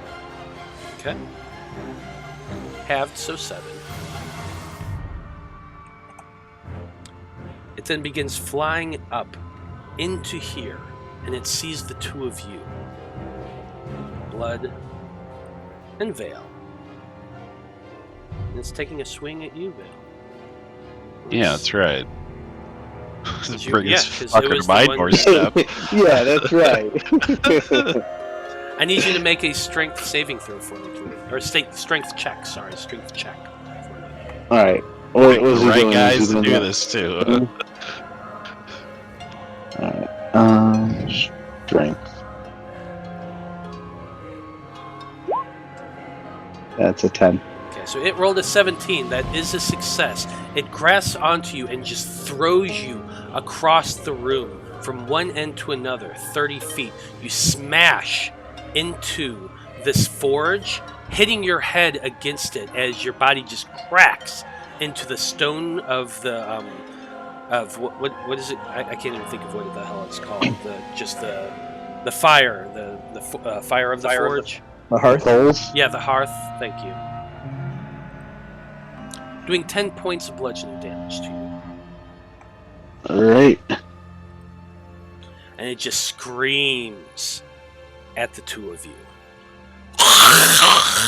We're like, I know, he brought you in here. I'm upset too. Apollyon, you're up next. Oh yeah. Let's see. I think we're going to run over here and attack this guy.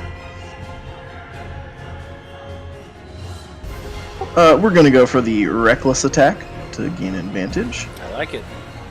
And we're gonna slice him up with the Scimitar of Speed.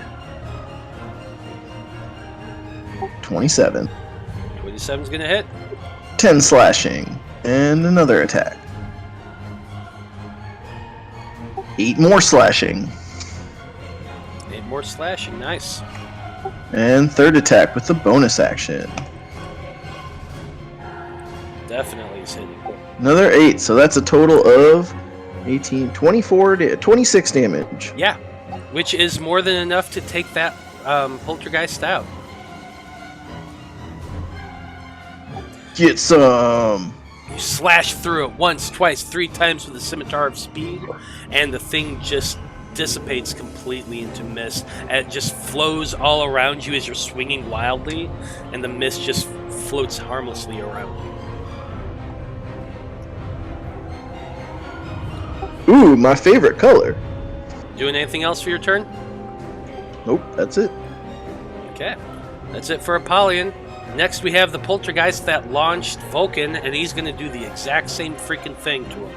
So that's a telekinetic thrust for Vulcan. Strength check from him. 19, not bad. Poltergeist's charisma check is a 9. So no, this poltergeist grasps onto him and trying to throw him across the city itself, and Vulcan just stands there, a rock, a statue. He was ready for it. He was indeed. And it is Vulcan's turn next, and he just looks at that poltergeist right here behind him and just scowls. And as the thunder and lightning crashes, or the thunder crashes overhead from the swirling cloud, he calls down that lightning, striking that creature. So I'm gonna need, let's see.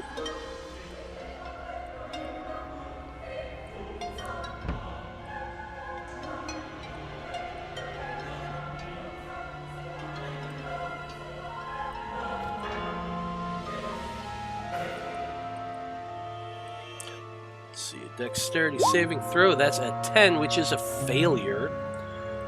So, 33 points of damage on this poltergeist.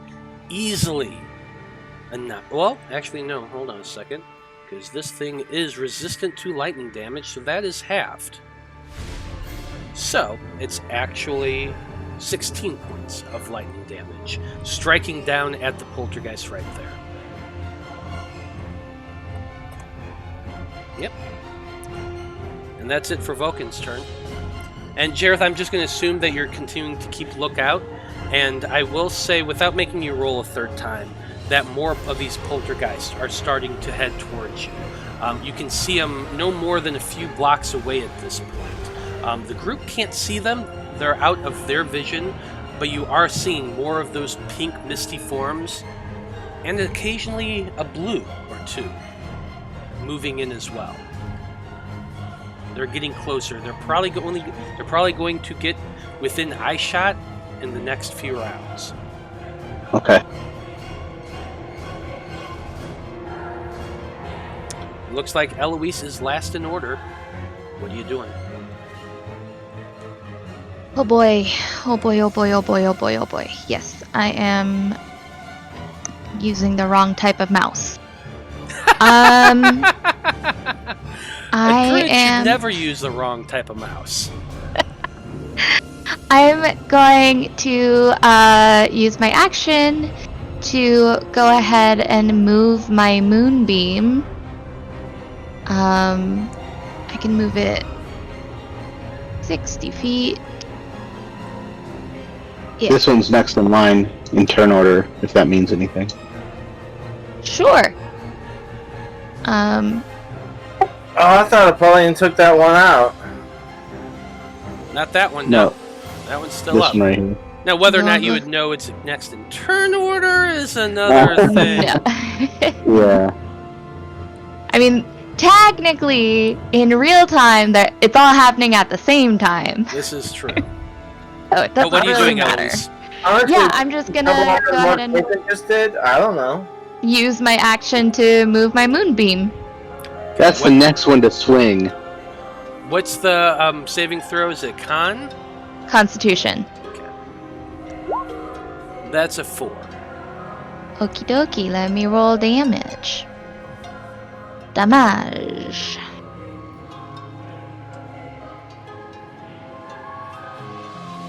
$13 radiant damage. 13 radiant damage.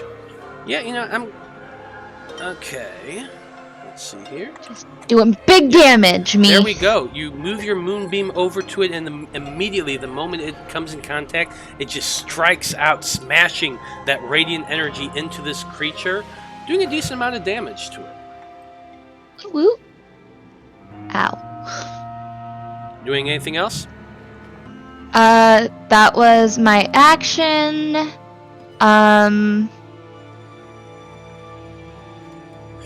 Liam's okay. How is Vulcan looking? Not the best. I mean, he's got a decent... He's not, like, dying, but he definitely looks bruised and bloody. Okay. That was my action. All I can do is, like, healing word. And that's not gonna help him very much. What about Polly? How's Polly looking? I'm alright. Okay.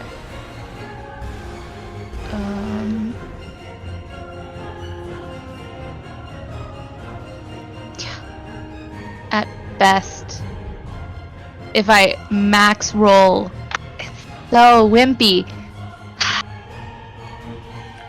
Come on, Eloise. Yeah, it's fine. I'll cast Healing Word to Vulcan. Okay. Go ahead and roll your healing word.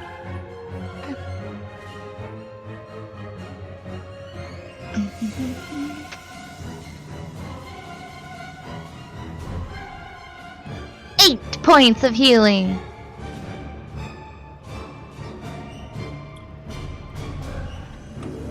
You call out your healing word, you feel that energy strike Vulcan, and he looks over and gives you a smile and says, "Well, thank you, Dragonfly. I'm feeling quite a bit better.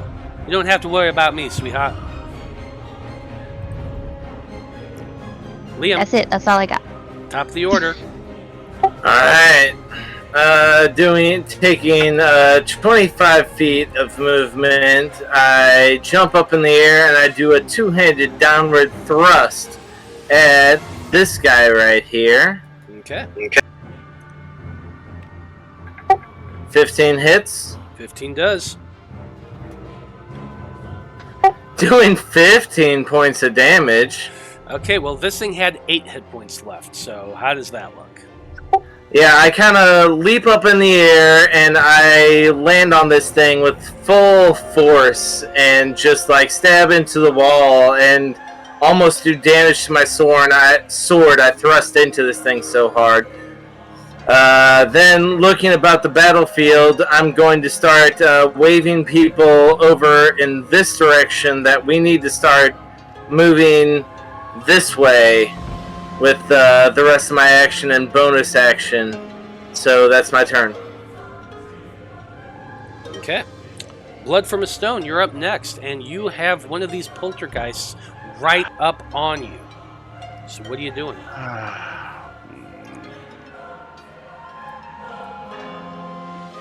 Well, fuck. You know what? I guess this is a table or a counter or what is this? This right That I here was is a behind counter. before. That right here is a display table. Is it solid or can you see under it? You can see underneath it, yeah. Alright, well then you know what? He's just not gonna disengage. He's gonna run away. He'll Okay. let you get the opportunity. Okay, so he is going to take this opportunity attack. Pff, that's a nat 1, so that's a failure. Yeah, well he's Oh, gonna I'm so hop disappointed with myself. over that counter. I mean, it's really a formality, but he'll do it anyway. quick stealth hide, 29, and then he's just gonna pop back up and shoot that fucker in the face.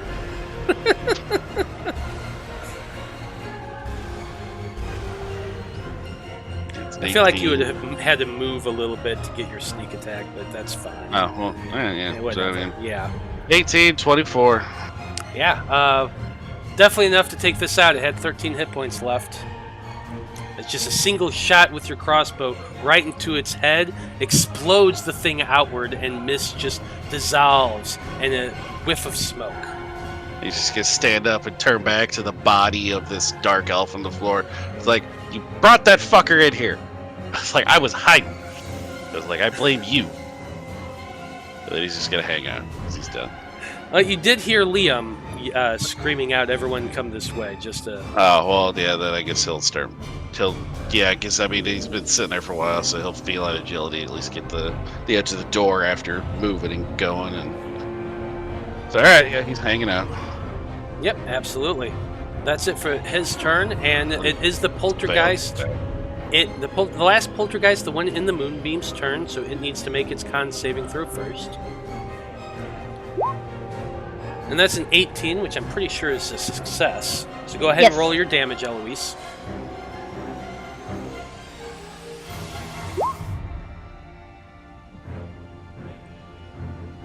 So 13, so I guess 6 points of damage? So 6 points of damage. This thing is just barely managing to hold on. And it sees you as the one who seems to be manipulating this spell and moving it around. It's not wholly stupid, so I'm going to need a strength check from you, please. Oh boy. And that's a 19. Oh no, that's you. 19. 6. Yeah. 6 is I me. rolled a 19. You rolled a 19. I'm fucked. Yeah. So it grasps onto you with that telekinetic thrust and shoves you 30 feet into the air, going at an angle. You feel yourself lifted up, and you're just falling, weightless, until that crown comes right up on you. I can't use a wild shape as a reaction. Shit. You cannot. It is 13 points of bludgeoning damage as you smash into the ground, doing a belly flop into the dirt.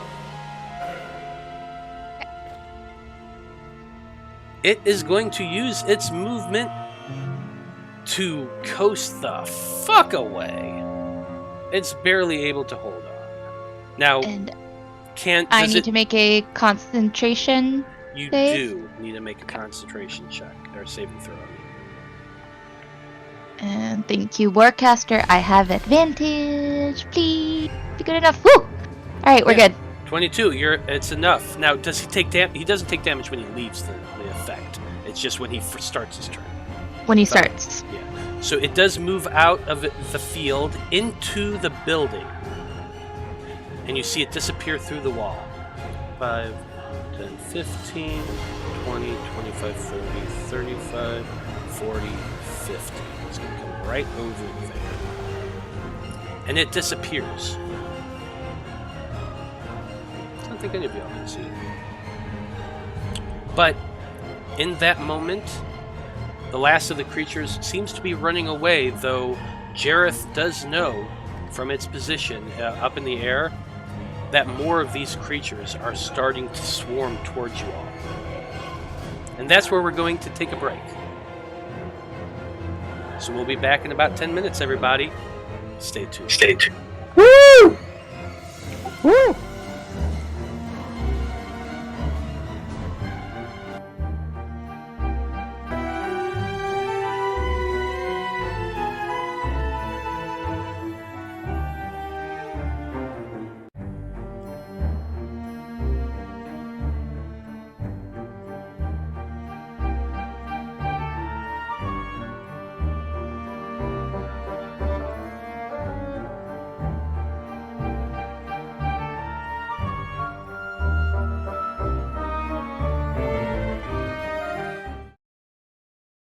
Let's do it!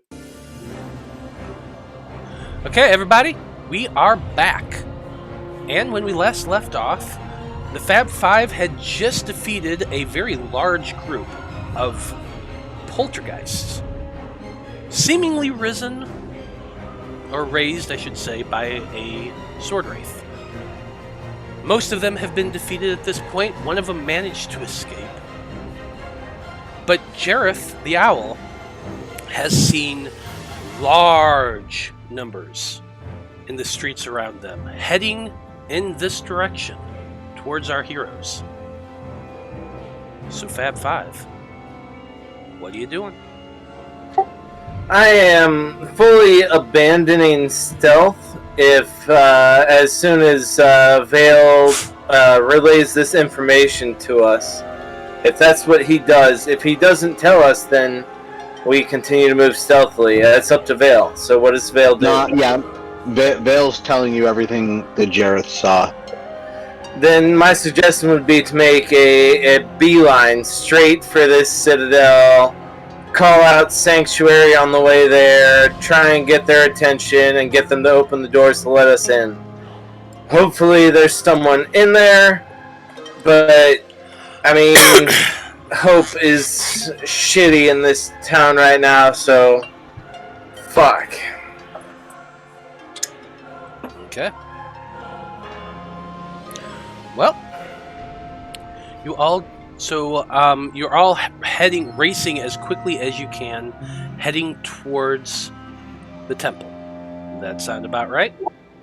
If I could go ahead and use my speed to full advantage here, I want to speed ahead of the group and try and knock on the door as soon as possible.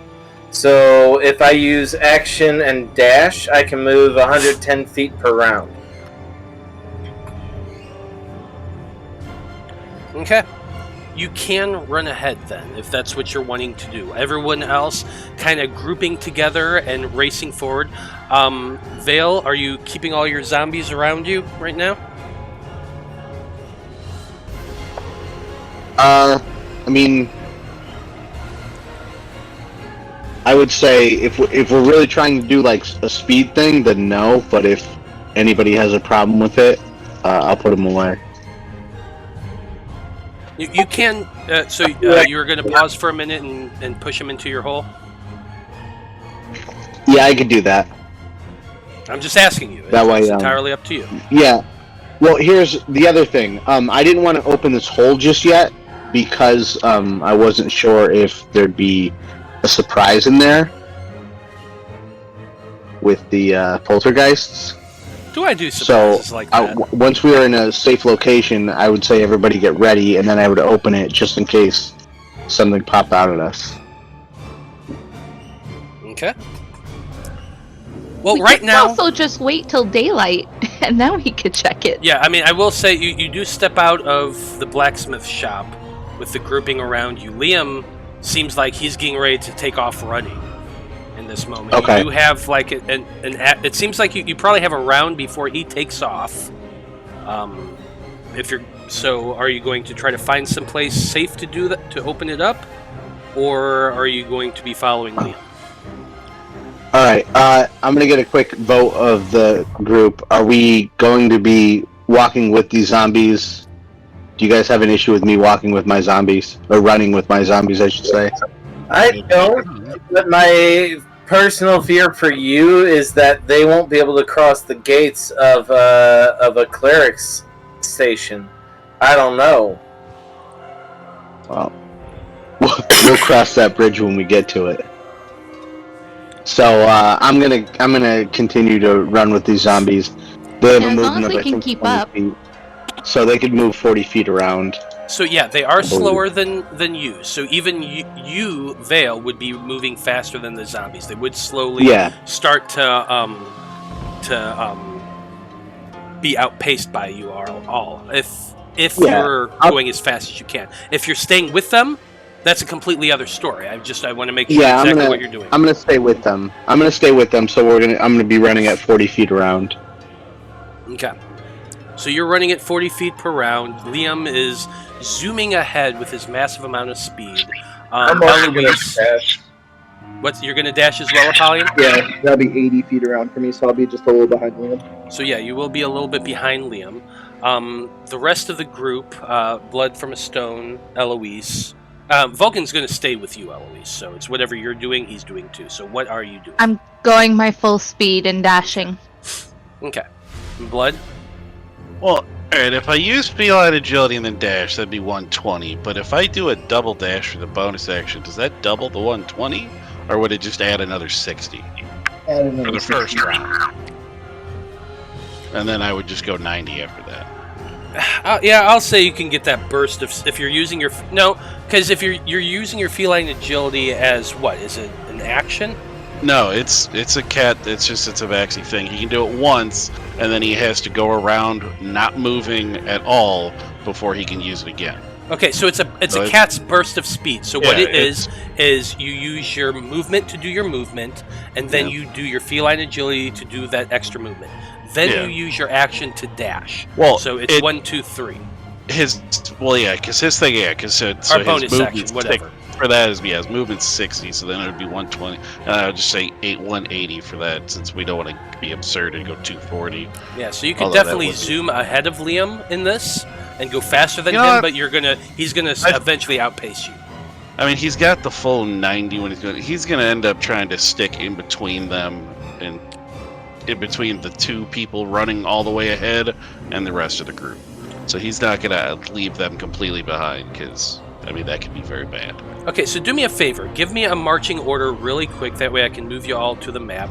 Liam, you're probably at the lead at the very end of the square there, and position yourselves, the rest of you, about where you would be. Okay? Just so I can, move everybody. Yeah, I guess. Because really, Liam's ahead. I'll be in the middle of the two groups.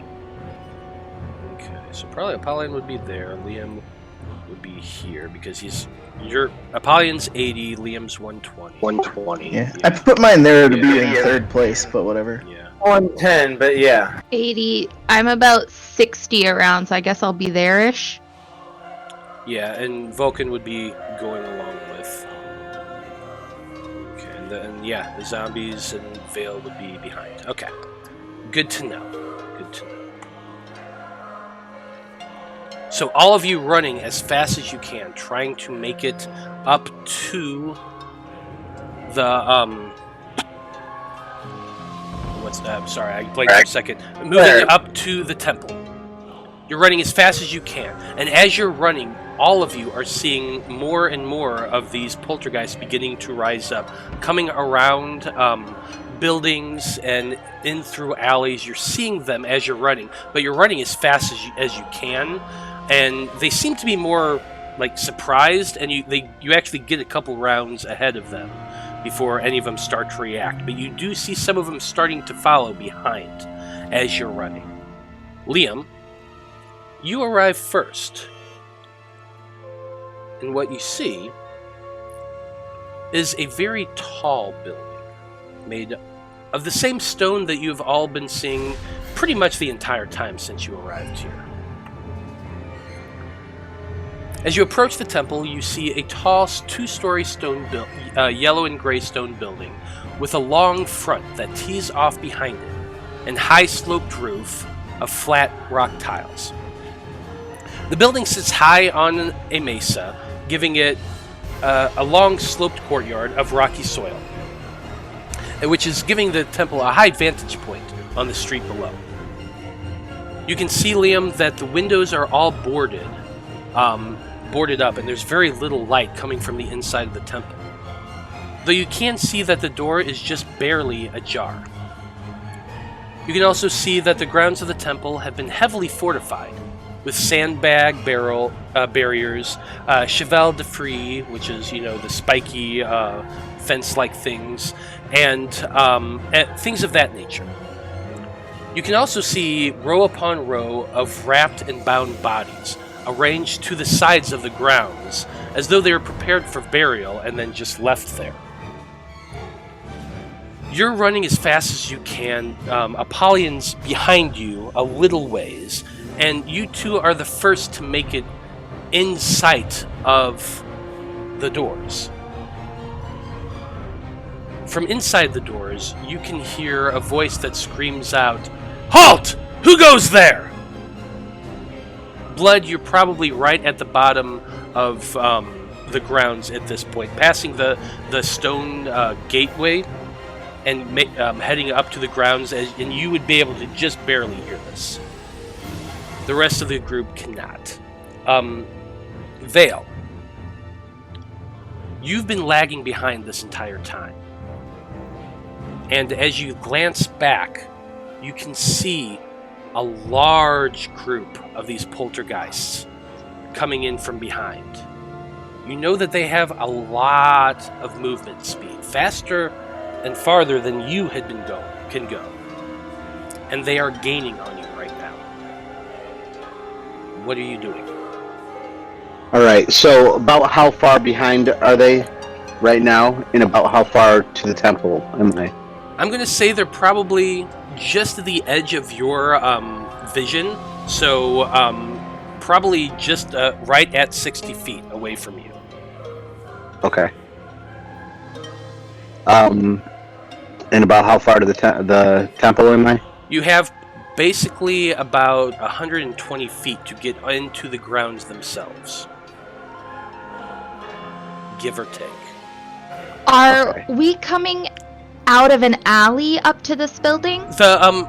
The road that you're running down, it was a pretty wide, full-on road. It wasn't a back alley or anything like that. You had to go through a back alley to get onto the main road itself, but then the main road was a straight shot to the temple, and that's when you were about a block and a half away from it. But like, there's buildings and shit, and there's buildings on roads? there's buildings on either sides along the roads. The grounds itself are really long and high. Like, I don't know if you've ever seen Preacher, the TV show, but if you've seen that show, the church itself was probably like a good quarter of a mile down from where the gate was. Picture something like that.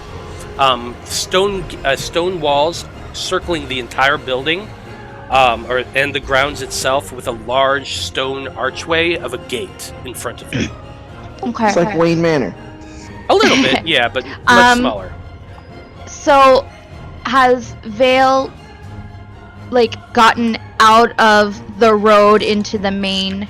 Yeah, he's out on the main road. He's probably about 120. He's about 120 feet from the gate. You are maybe 30 feet from the gate. Blood just shot past the gate and is on the other side right now. Okay, so I'm gonna get a little bit. How close do I need to get to the where the road ends and it opens up? To the gate of the temple? Just where the last buildings are on each side of the road. It's probably pretty far from there's a lot of grounds around the temple itself. Yeah. So that whole wide fence, then maybe another 30 feet away from that is buildings on either side of it, and then opposite that there are plenty of buildings around there too.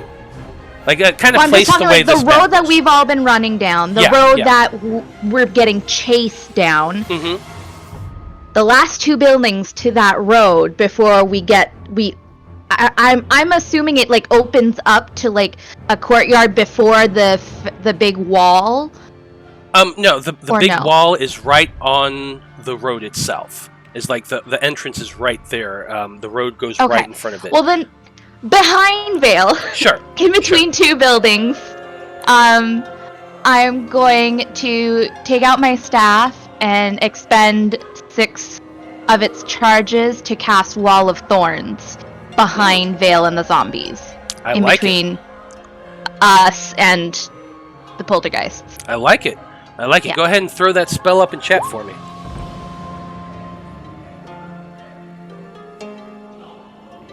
Okay, so it's a tough, pliable, tangled brush bristling with needle-sharp thorns.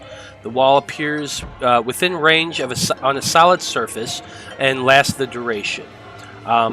You choose to make the wall up to 60 feet long, 10 feet high, and 5 feet thick, or a circle that has a 20-foot diameter. So you're making the wall or the circle?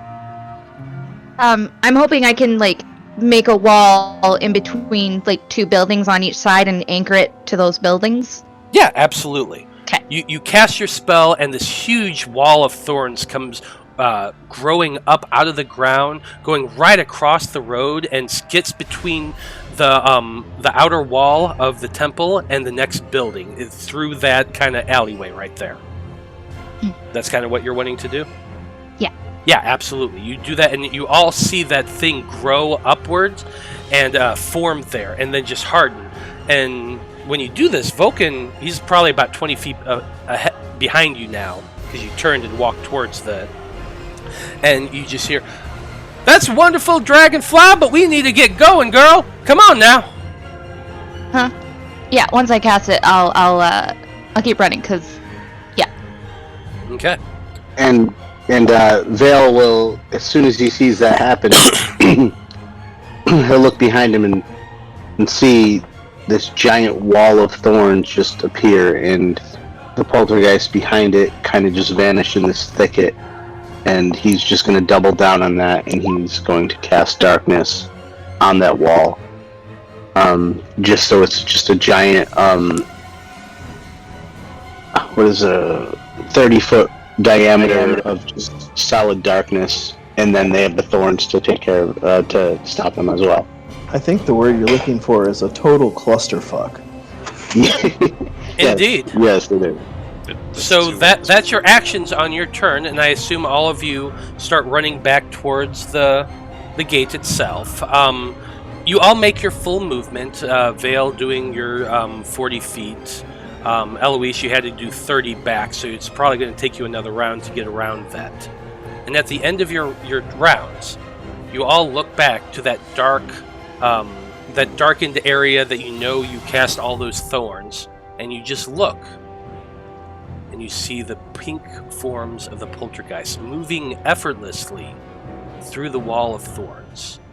See, unfortunately, they have an ability called incorporeal movement. They can move through other creatures and objects as if they were difficult terrain.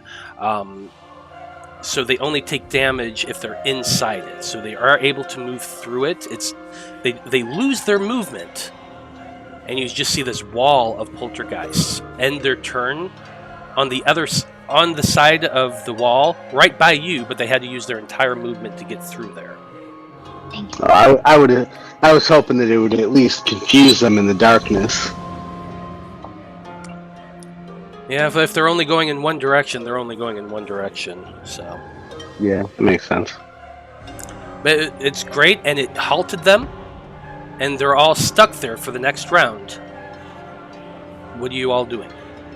Liam, at this point, a crossbow bolt goes flying over your head and lands halfway between you and Apollyon, missing completely. But you hear a voice call out, "What the hell is that thing?" Oh shit, Apollyon. Well, I'm not there. Weird thing is saving your town right now, I yell back. Mary! This man's been injured! He's been hurt, and only your sources can help him! Make a persuasion check. Happily, persuasion's one of the things I am good at, sir.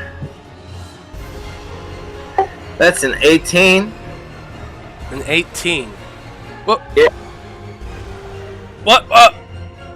He definitely looks injured. Hurry up! Get in here! Those things are coming!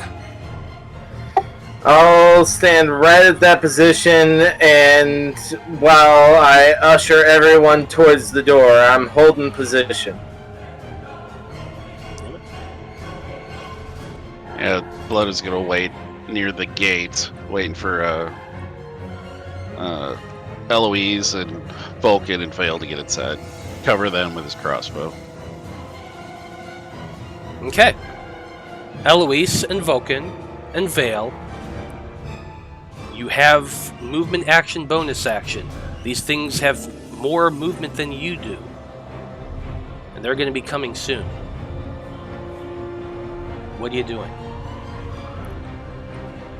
Alright, so have we moved up since we cast those spells, or am I still like about 100 and something feet away. No, you were able to. You did do your movement as well, so you're a little bit closer. You're probably about 60 feet away from the front gate itself. Okay. I'm gonna run another 40 with the Spells are zombies. from my staff. I wrote it down somewhere. So you're just moving your 40 feet with your zombies, Veil? Yeah. You know what I'm gonna do actually? I'm going to pull ahead of them, so I'm moving my 30. Well, actually, I'll be moving 60 feet. They'll be moving 40 feet, and I'm gonna tell them continue to run, and I'll meet you at the temple. Okay. So you Right, race ahead. For that first round. Yep. Okay, so you race ahead doing your movement and action to run. Eloise, are you following suit? Yeah, if we're just running, we're running. Yeah, and Vokin's coming along with you as well, and you're all running, leaving the zombies behind. As you all make your full movement, Veil, you're able to just get to the edge of that gate, and you stop and look back as you see a wave of these poltergeists descend upon your zombies. It's the first thing in their sight that was there. And you just see zombie after zombie being thrown and smashed by these poltergeist-like creatures. Now are they being thrown forward towards us? No, they're actually more being thrown over the spike wall and into the spike wall. All right. If you want, we can sit here and roll these things. No, But it's fine. I'm not gonna lie. If I were to put a map out on this and put a bunch of poltergeists, I don't see your zombies really lasting too long. Do you agree with that statement? Yep. In this circumstance? Okay. So for the sake of narration, Veil, you take a few steps back, sickened a little at the sight of your zombies being absolutely slaughtered by these creatures. Sword wraiths are beginning to appear, moving through the spikes, taking damage, but still moving through the spikes. And those swords begin to fly as well against your zombies. And as you take a step back, you see more of the wraiths and more of the poltergeists coming towards you. Eloise and Vokin are running at full speed towards the temple. You're taking a step back as you hear Rhim and Apollyon yelling, talking to the men in the temple. And as those poltergeists come towards you, you're running backwards 20 feet, 30 feet, 60 feet. And on your next round, all the poltergeists stop right in front of the gate. They seem to move forward, hit something, and fly backwards, swirling around. You see some of them rising up in the air, circling around these grounds. But it's almost like there's a dome or a bubble. You have your dome spell for sleeping, and it kind of feels the same way. They're bouncing off something, unable to get past this stone barrier that surrounds this temple. But your zombies, sacrificed, holding those poltergeists at bay to allow you to get past, and they are no more. Except for one. A skeleton seems to crawl out through the gate, crawling. One of its legs seemed to be broken, but it's inching step by step towards you. Yeah, skeleton boy! And it did manage to survive. And there you all stand now. Running. You, Veil, probably stop and maybe scoop up the skeleton. I don't know. What do you do with it? Do you just leave it there, or do you help it along?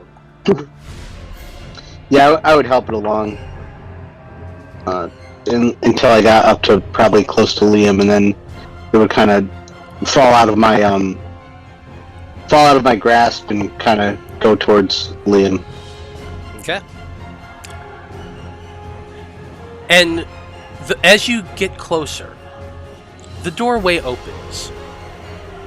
It opens a little bit more and reveals a tan-skinned woman wearing a dirty and blood-smeared tunic of a dull leaden blue color that Liam can easily recognize from his time here. She has dark blue-black hair and large dark eyes. And as she pushes the door open a little farther and beckons you all in, she calls out, "Be wary! We are safe for now, but while the poltergeists can't enter our grounds, occasionally the wraiths can. Hurry, hurry!" And she motions for all of you to run inside.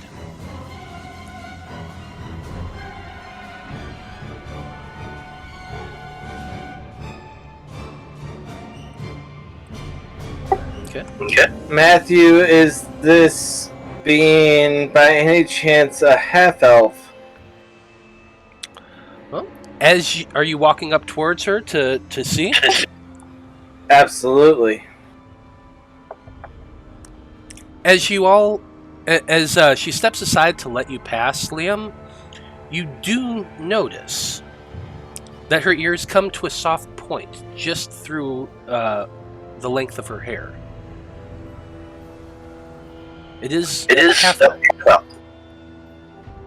And as you all move past the doorway, you can see a barricade of church pews stacked up against each other just inside the door, and another a little bit further in. A group of 4 humans, soldiers by the look of them, stand up from behind the barricade as the half-elf closes the door behind you and places a wooden beam to secure it shut. You hear a gruff voice come from behind the pews that says, "Greetings, travelers, though I can't exactly welcome you here. We have little in the ways of resources and many mouths to feed already. Still, I'm glad to see anybody who's able to handle themselves in a fight, and you all definitely look like you can do that." As he's looking around at all of you, and then his eyes lay on Apollyon once again, and he just shudders and takes a step back, pulling his crossbow up once again. He's cursed. Thanks, no problem, bud. I'm gonna stand in front of Apollyon and I'm like, "How many people? I can offer good berries."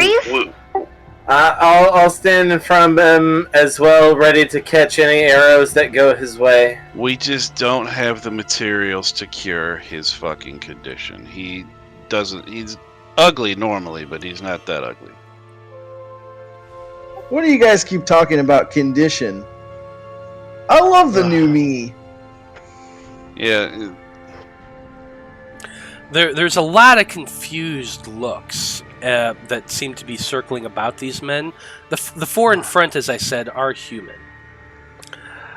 As you're all looking around and seeing seeing everything, Oh, wow, so outside. more people are beginning to emerge out of hiding places throughout the temple.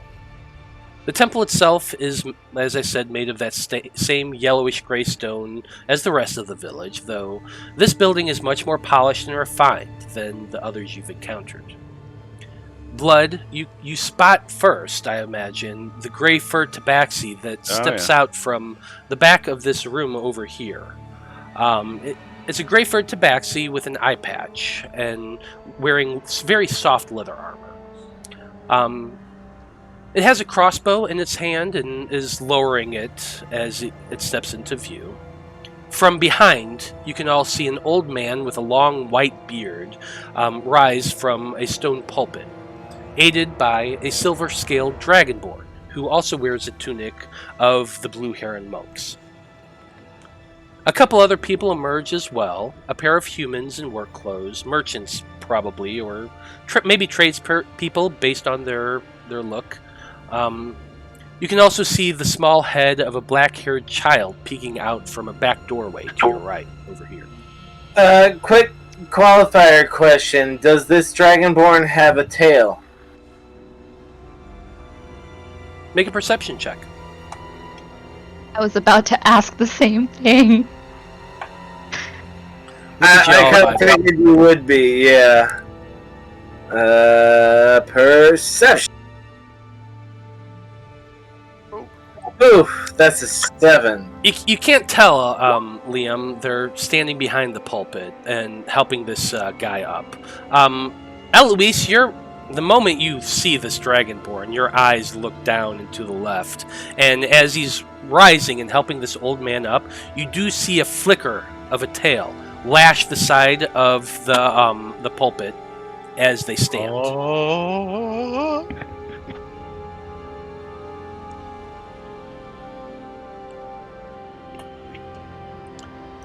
The group, the group's all kind of looking at you, and the old man from the back is led forward, leaning slightly on the Dragonborn in the blue monk robes. He calls out, "Come now, people! Lower your weapons. These obviously are travelers, and we could certainly use their help. Please, my name is Fowler." What is his name? Hold on, I can't read it very well. Come on, Liam. What is it? It's Father Estru. No, it's just I only the have thing. the names. I don't have everybody in the town's names, alright? But the old man says, "My name is Father Estru. I'm the lead cleric here in the Temple of the Five. Please, how did you arrive and how did you survive the creatures that plague our town?" Shooting with magic arrows works. How long do you all think you're safe here? The Dragonborn hisses a little bit at your question, Liam. She speaks up and she says, "Well enough. We have been here for more than 3 weeks, and we have kept many alive here. The poltergeists do not seem to enter the grounds of this temple." You understand we ran across your master on the way up here. Justine, Dakane, Dakian, however you pronounce it. We ran across him. We understand you're looking for help. You're looking to get the F out of here. Am I incorrect in this assumption? You've seen Master Dakian. Yeah, Dakian. You've seen Master Dakian. You found him. Are you the help that he was seeking? He said he would find it at the conclave. And she kind of steps away from the old priest and kind of starts walking towards you, Liam. All right, not breaking character at all. I'm still going on. Hi, we ran across Dakian. He was on the road in the river to get to Port Valena. Unfortunately, we're the first ones here, which means it will take him about twice as much time in order to get here as well. If he were to arrive with any sort of help, it's going to be another week or 2 at the best. Those are your odds. The moment you say this, you hear murmurs coming from everyone. They're, what that long? There's no way. How? And all of them seem to be clamoring a little bit, worry heavy on everybody's face. And the half-elf who's standing next to you, she says, "But you found the master. He is alive." And she kind of grasps onto your arm a little bit, and she looks at you very intently. Go ahead and make a deception check. Yeah, I figured that was coming. Well, don't do it then. Oh, you're standing right next to her. That's 17 on deception. She seems to be looking at you, a bit confused, and she once again. Purple hair. Yeah, the purple hair, the white beard that's come up over your face. It's hard for her to. She just looks at you, and she's like, you knew this woman at one point. You shared a bunk with her, in fact. Yeah. And seeing her look at you with a look of just what's the word I'm looking for? Non-recognition. Comprehension. Yeah. Well, non-recognition is the word I was looking for. She doesn't recognize you at all. She doesn't realize who you are, and just that blank look of who is this person? Just she has a look of hope on her face that's pure and clear when you say that you saw her master. Was that the dead guy in the street? No. You all river. met the master on the river. Okay. Actually, Blood was able to speak with him personally. He had a few others with him at the time. Blood, do you remember who else was with him? I mean, I certainly don't. You were the one. I told them specifically not to come on the boat, and those were the people I'm talking about. I don't. I'm saying because I don't remember who else was with him. I remember there was 3 people. I remember in the boat. Blood didn't remember. Yeah. So I'm just wondering, would Blood actually remember? Because it was what? I mean, almost it's like 3 weeks About a month ago. Yeah. Well, I mean, in-game time, it was probably about a week and a half, maybe 2. I'd say about 2 weeks now. I'd have to look at the thing again. I'd give it at least 3 weeks. We hit up we tried to infiltrate. We traveled all the way to the Dreamer Witness. We went over the mountains. We went down the mountains. I'd say it's at least 3 weeks. Oddly enough. Maybe it's well. Plus, it was a week before that, when we saw them on the river. So actually, it's you're Liam. You are more correct. It hasn't quite been 3 weeks, but almost, judging by my math right now. So you are right. It's been a little while, and I'm going to say that if you none of you remember who was with him, you probably don't, because it's been about 3 weeks. Well, for us, it's been a lot longer. Make a history check, bro. Yeah, I'll allow that. Why not?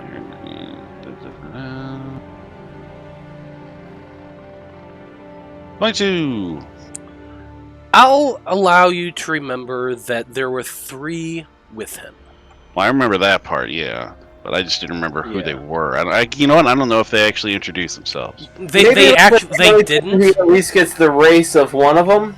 Yeah, they did not introduce themselves. Only one of them did. The 3 that were there was the human bald old monk who you spoke to. There was a halfling female, and there was a human male with him. I guess all of them were on the older side, I'll also say. Yeah, there were 3 older individuals, 2 older humans, and 1 older halfling. The gentleman said something about your town was under siege, obviously from these creatures, and something had been taken which awoken them. But we had no idea it was this advanced. They said that they were going for help, but I mean, this is something else. It's been a long time since our master left. The Dragonborn speaks up. Yeah, it was about 3 weeks when we saw him. When the master left, the wraiths had taken over a monastery, but had not gone further. And we hoped that speaking with the conclave would offer some insight to how they awoke. Yeah, I'm not going to lie, they were in a rowboat. I mean, it could be quite a while before they reach help. Indeed, and we have held off as long as we could. But eventually... And she kind of sits down and she looks at everybody and says, "It has been a very difficult 3 weeks." Do you know what is bringing these things about? Is there some way we could potentially stop it? How long ago did this all start? One question real quick. Does anybody have a 14 or higher passive perception? 18. Nope. I do, yes. Okay. Then those of you who do, as you all have been talking, you notice that there is a child in the back who's been peeking out from a doorway behind everyone over there. You notice that he lays eyes on Apollyon for the very first time, and he immediately recoils in fright and horror. His eyes go wide as saucers, and his face pales slightly as he turns and disappears into the darkness. Apollyon, what you see is a child peek its head out from behind the doorway, back over there, right here. He waves at you and smiles. His eyes are huge with recognition. It's Apollyon, the Golden Boi, he seems to be realizing. His hero. He seems to wave at you, beckoning you to follow him before he turns and heads back through the doorway. Oh, fuck. What are you doing? Oh, hey, a fan even out here? You want an autograph, buddy? You all just hear Apollyon yell this out loudly. Yeah, nobody asked for an autograph, but that kid is scared shitless. Oh, no, he's good. He just needs the Apollyon seal of approval. I start, striding over there. Is Oh, this yeah, maybe wait till after we break your curse. This guy's a cleric? That guy is a cleric right there, and you all see Apollyon just yell this out and start striding in that direction. I'm grabbing hold to his cloaks because he's wearing both the ray and the billowing, and I'm just trying to put the brakes on. I am going to say he can't wear both. He's unable to. He is just wearing the Mana Ray cloak. All right, fine. I think Liam has the cloak of billowing. I don't know, but I'm holding on and trying to put the brakes on. Okay, go ahead and make a athletics check, Eloise. Oh, Apollyon, you need to make one as well, because she's just grabbing onto you and trying to stop you. Oh man, this is not going to go well. Do I have guidance? I do. I cast guidance on myself. Apollyon's 18. Okay. Yeah, that's only a 10 on the die. Not bad. Wait, I can add a D4. There's hope yet. Gotta get a 4. Yeah! Holy shit! And Eloise with the steel chair! And Eloise just comes running over, grabbing onto Apollyon's cloak, yanking it as hard as she can, stopping him as he just starts walking towards the stairs. And I think that's an excellent place to end things for this evening. I was gonna make a quick passion plea. Awesome, girl! Wow, I like it. Woo! Yeah, that was awesome. That's Holy a perfect shit. place to end things for this evening. So thank you everybody who's been watching. We absolutely appreciate all of your support. Tune in next Monday at 7 p.m. where we find out what exactly is going to take place between Apollyon, the Faab Five, and this poor group of Bradfordshire refugees. Tune in, and good night. Peace.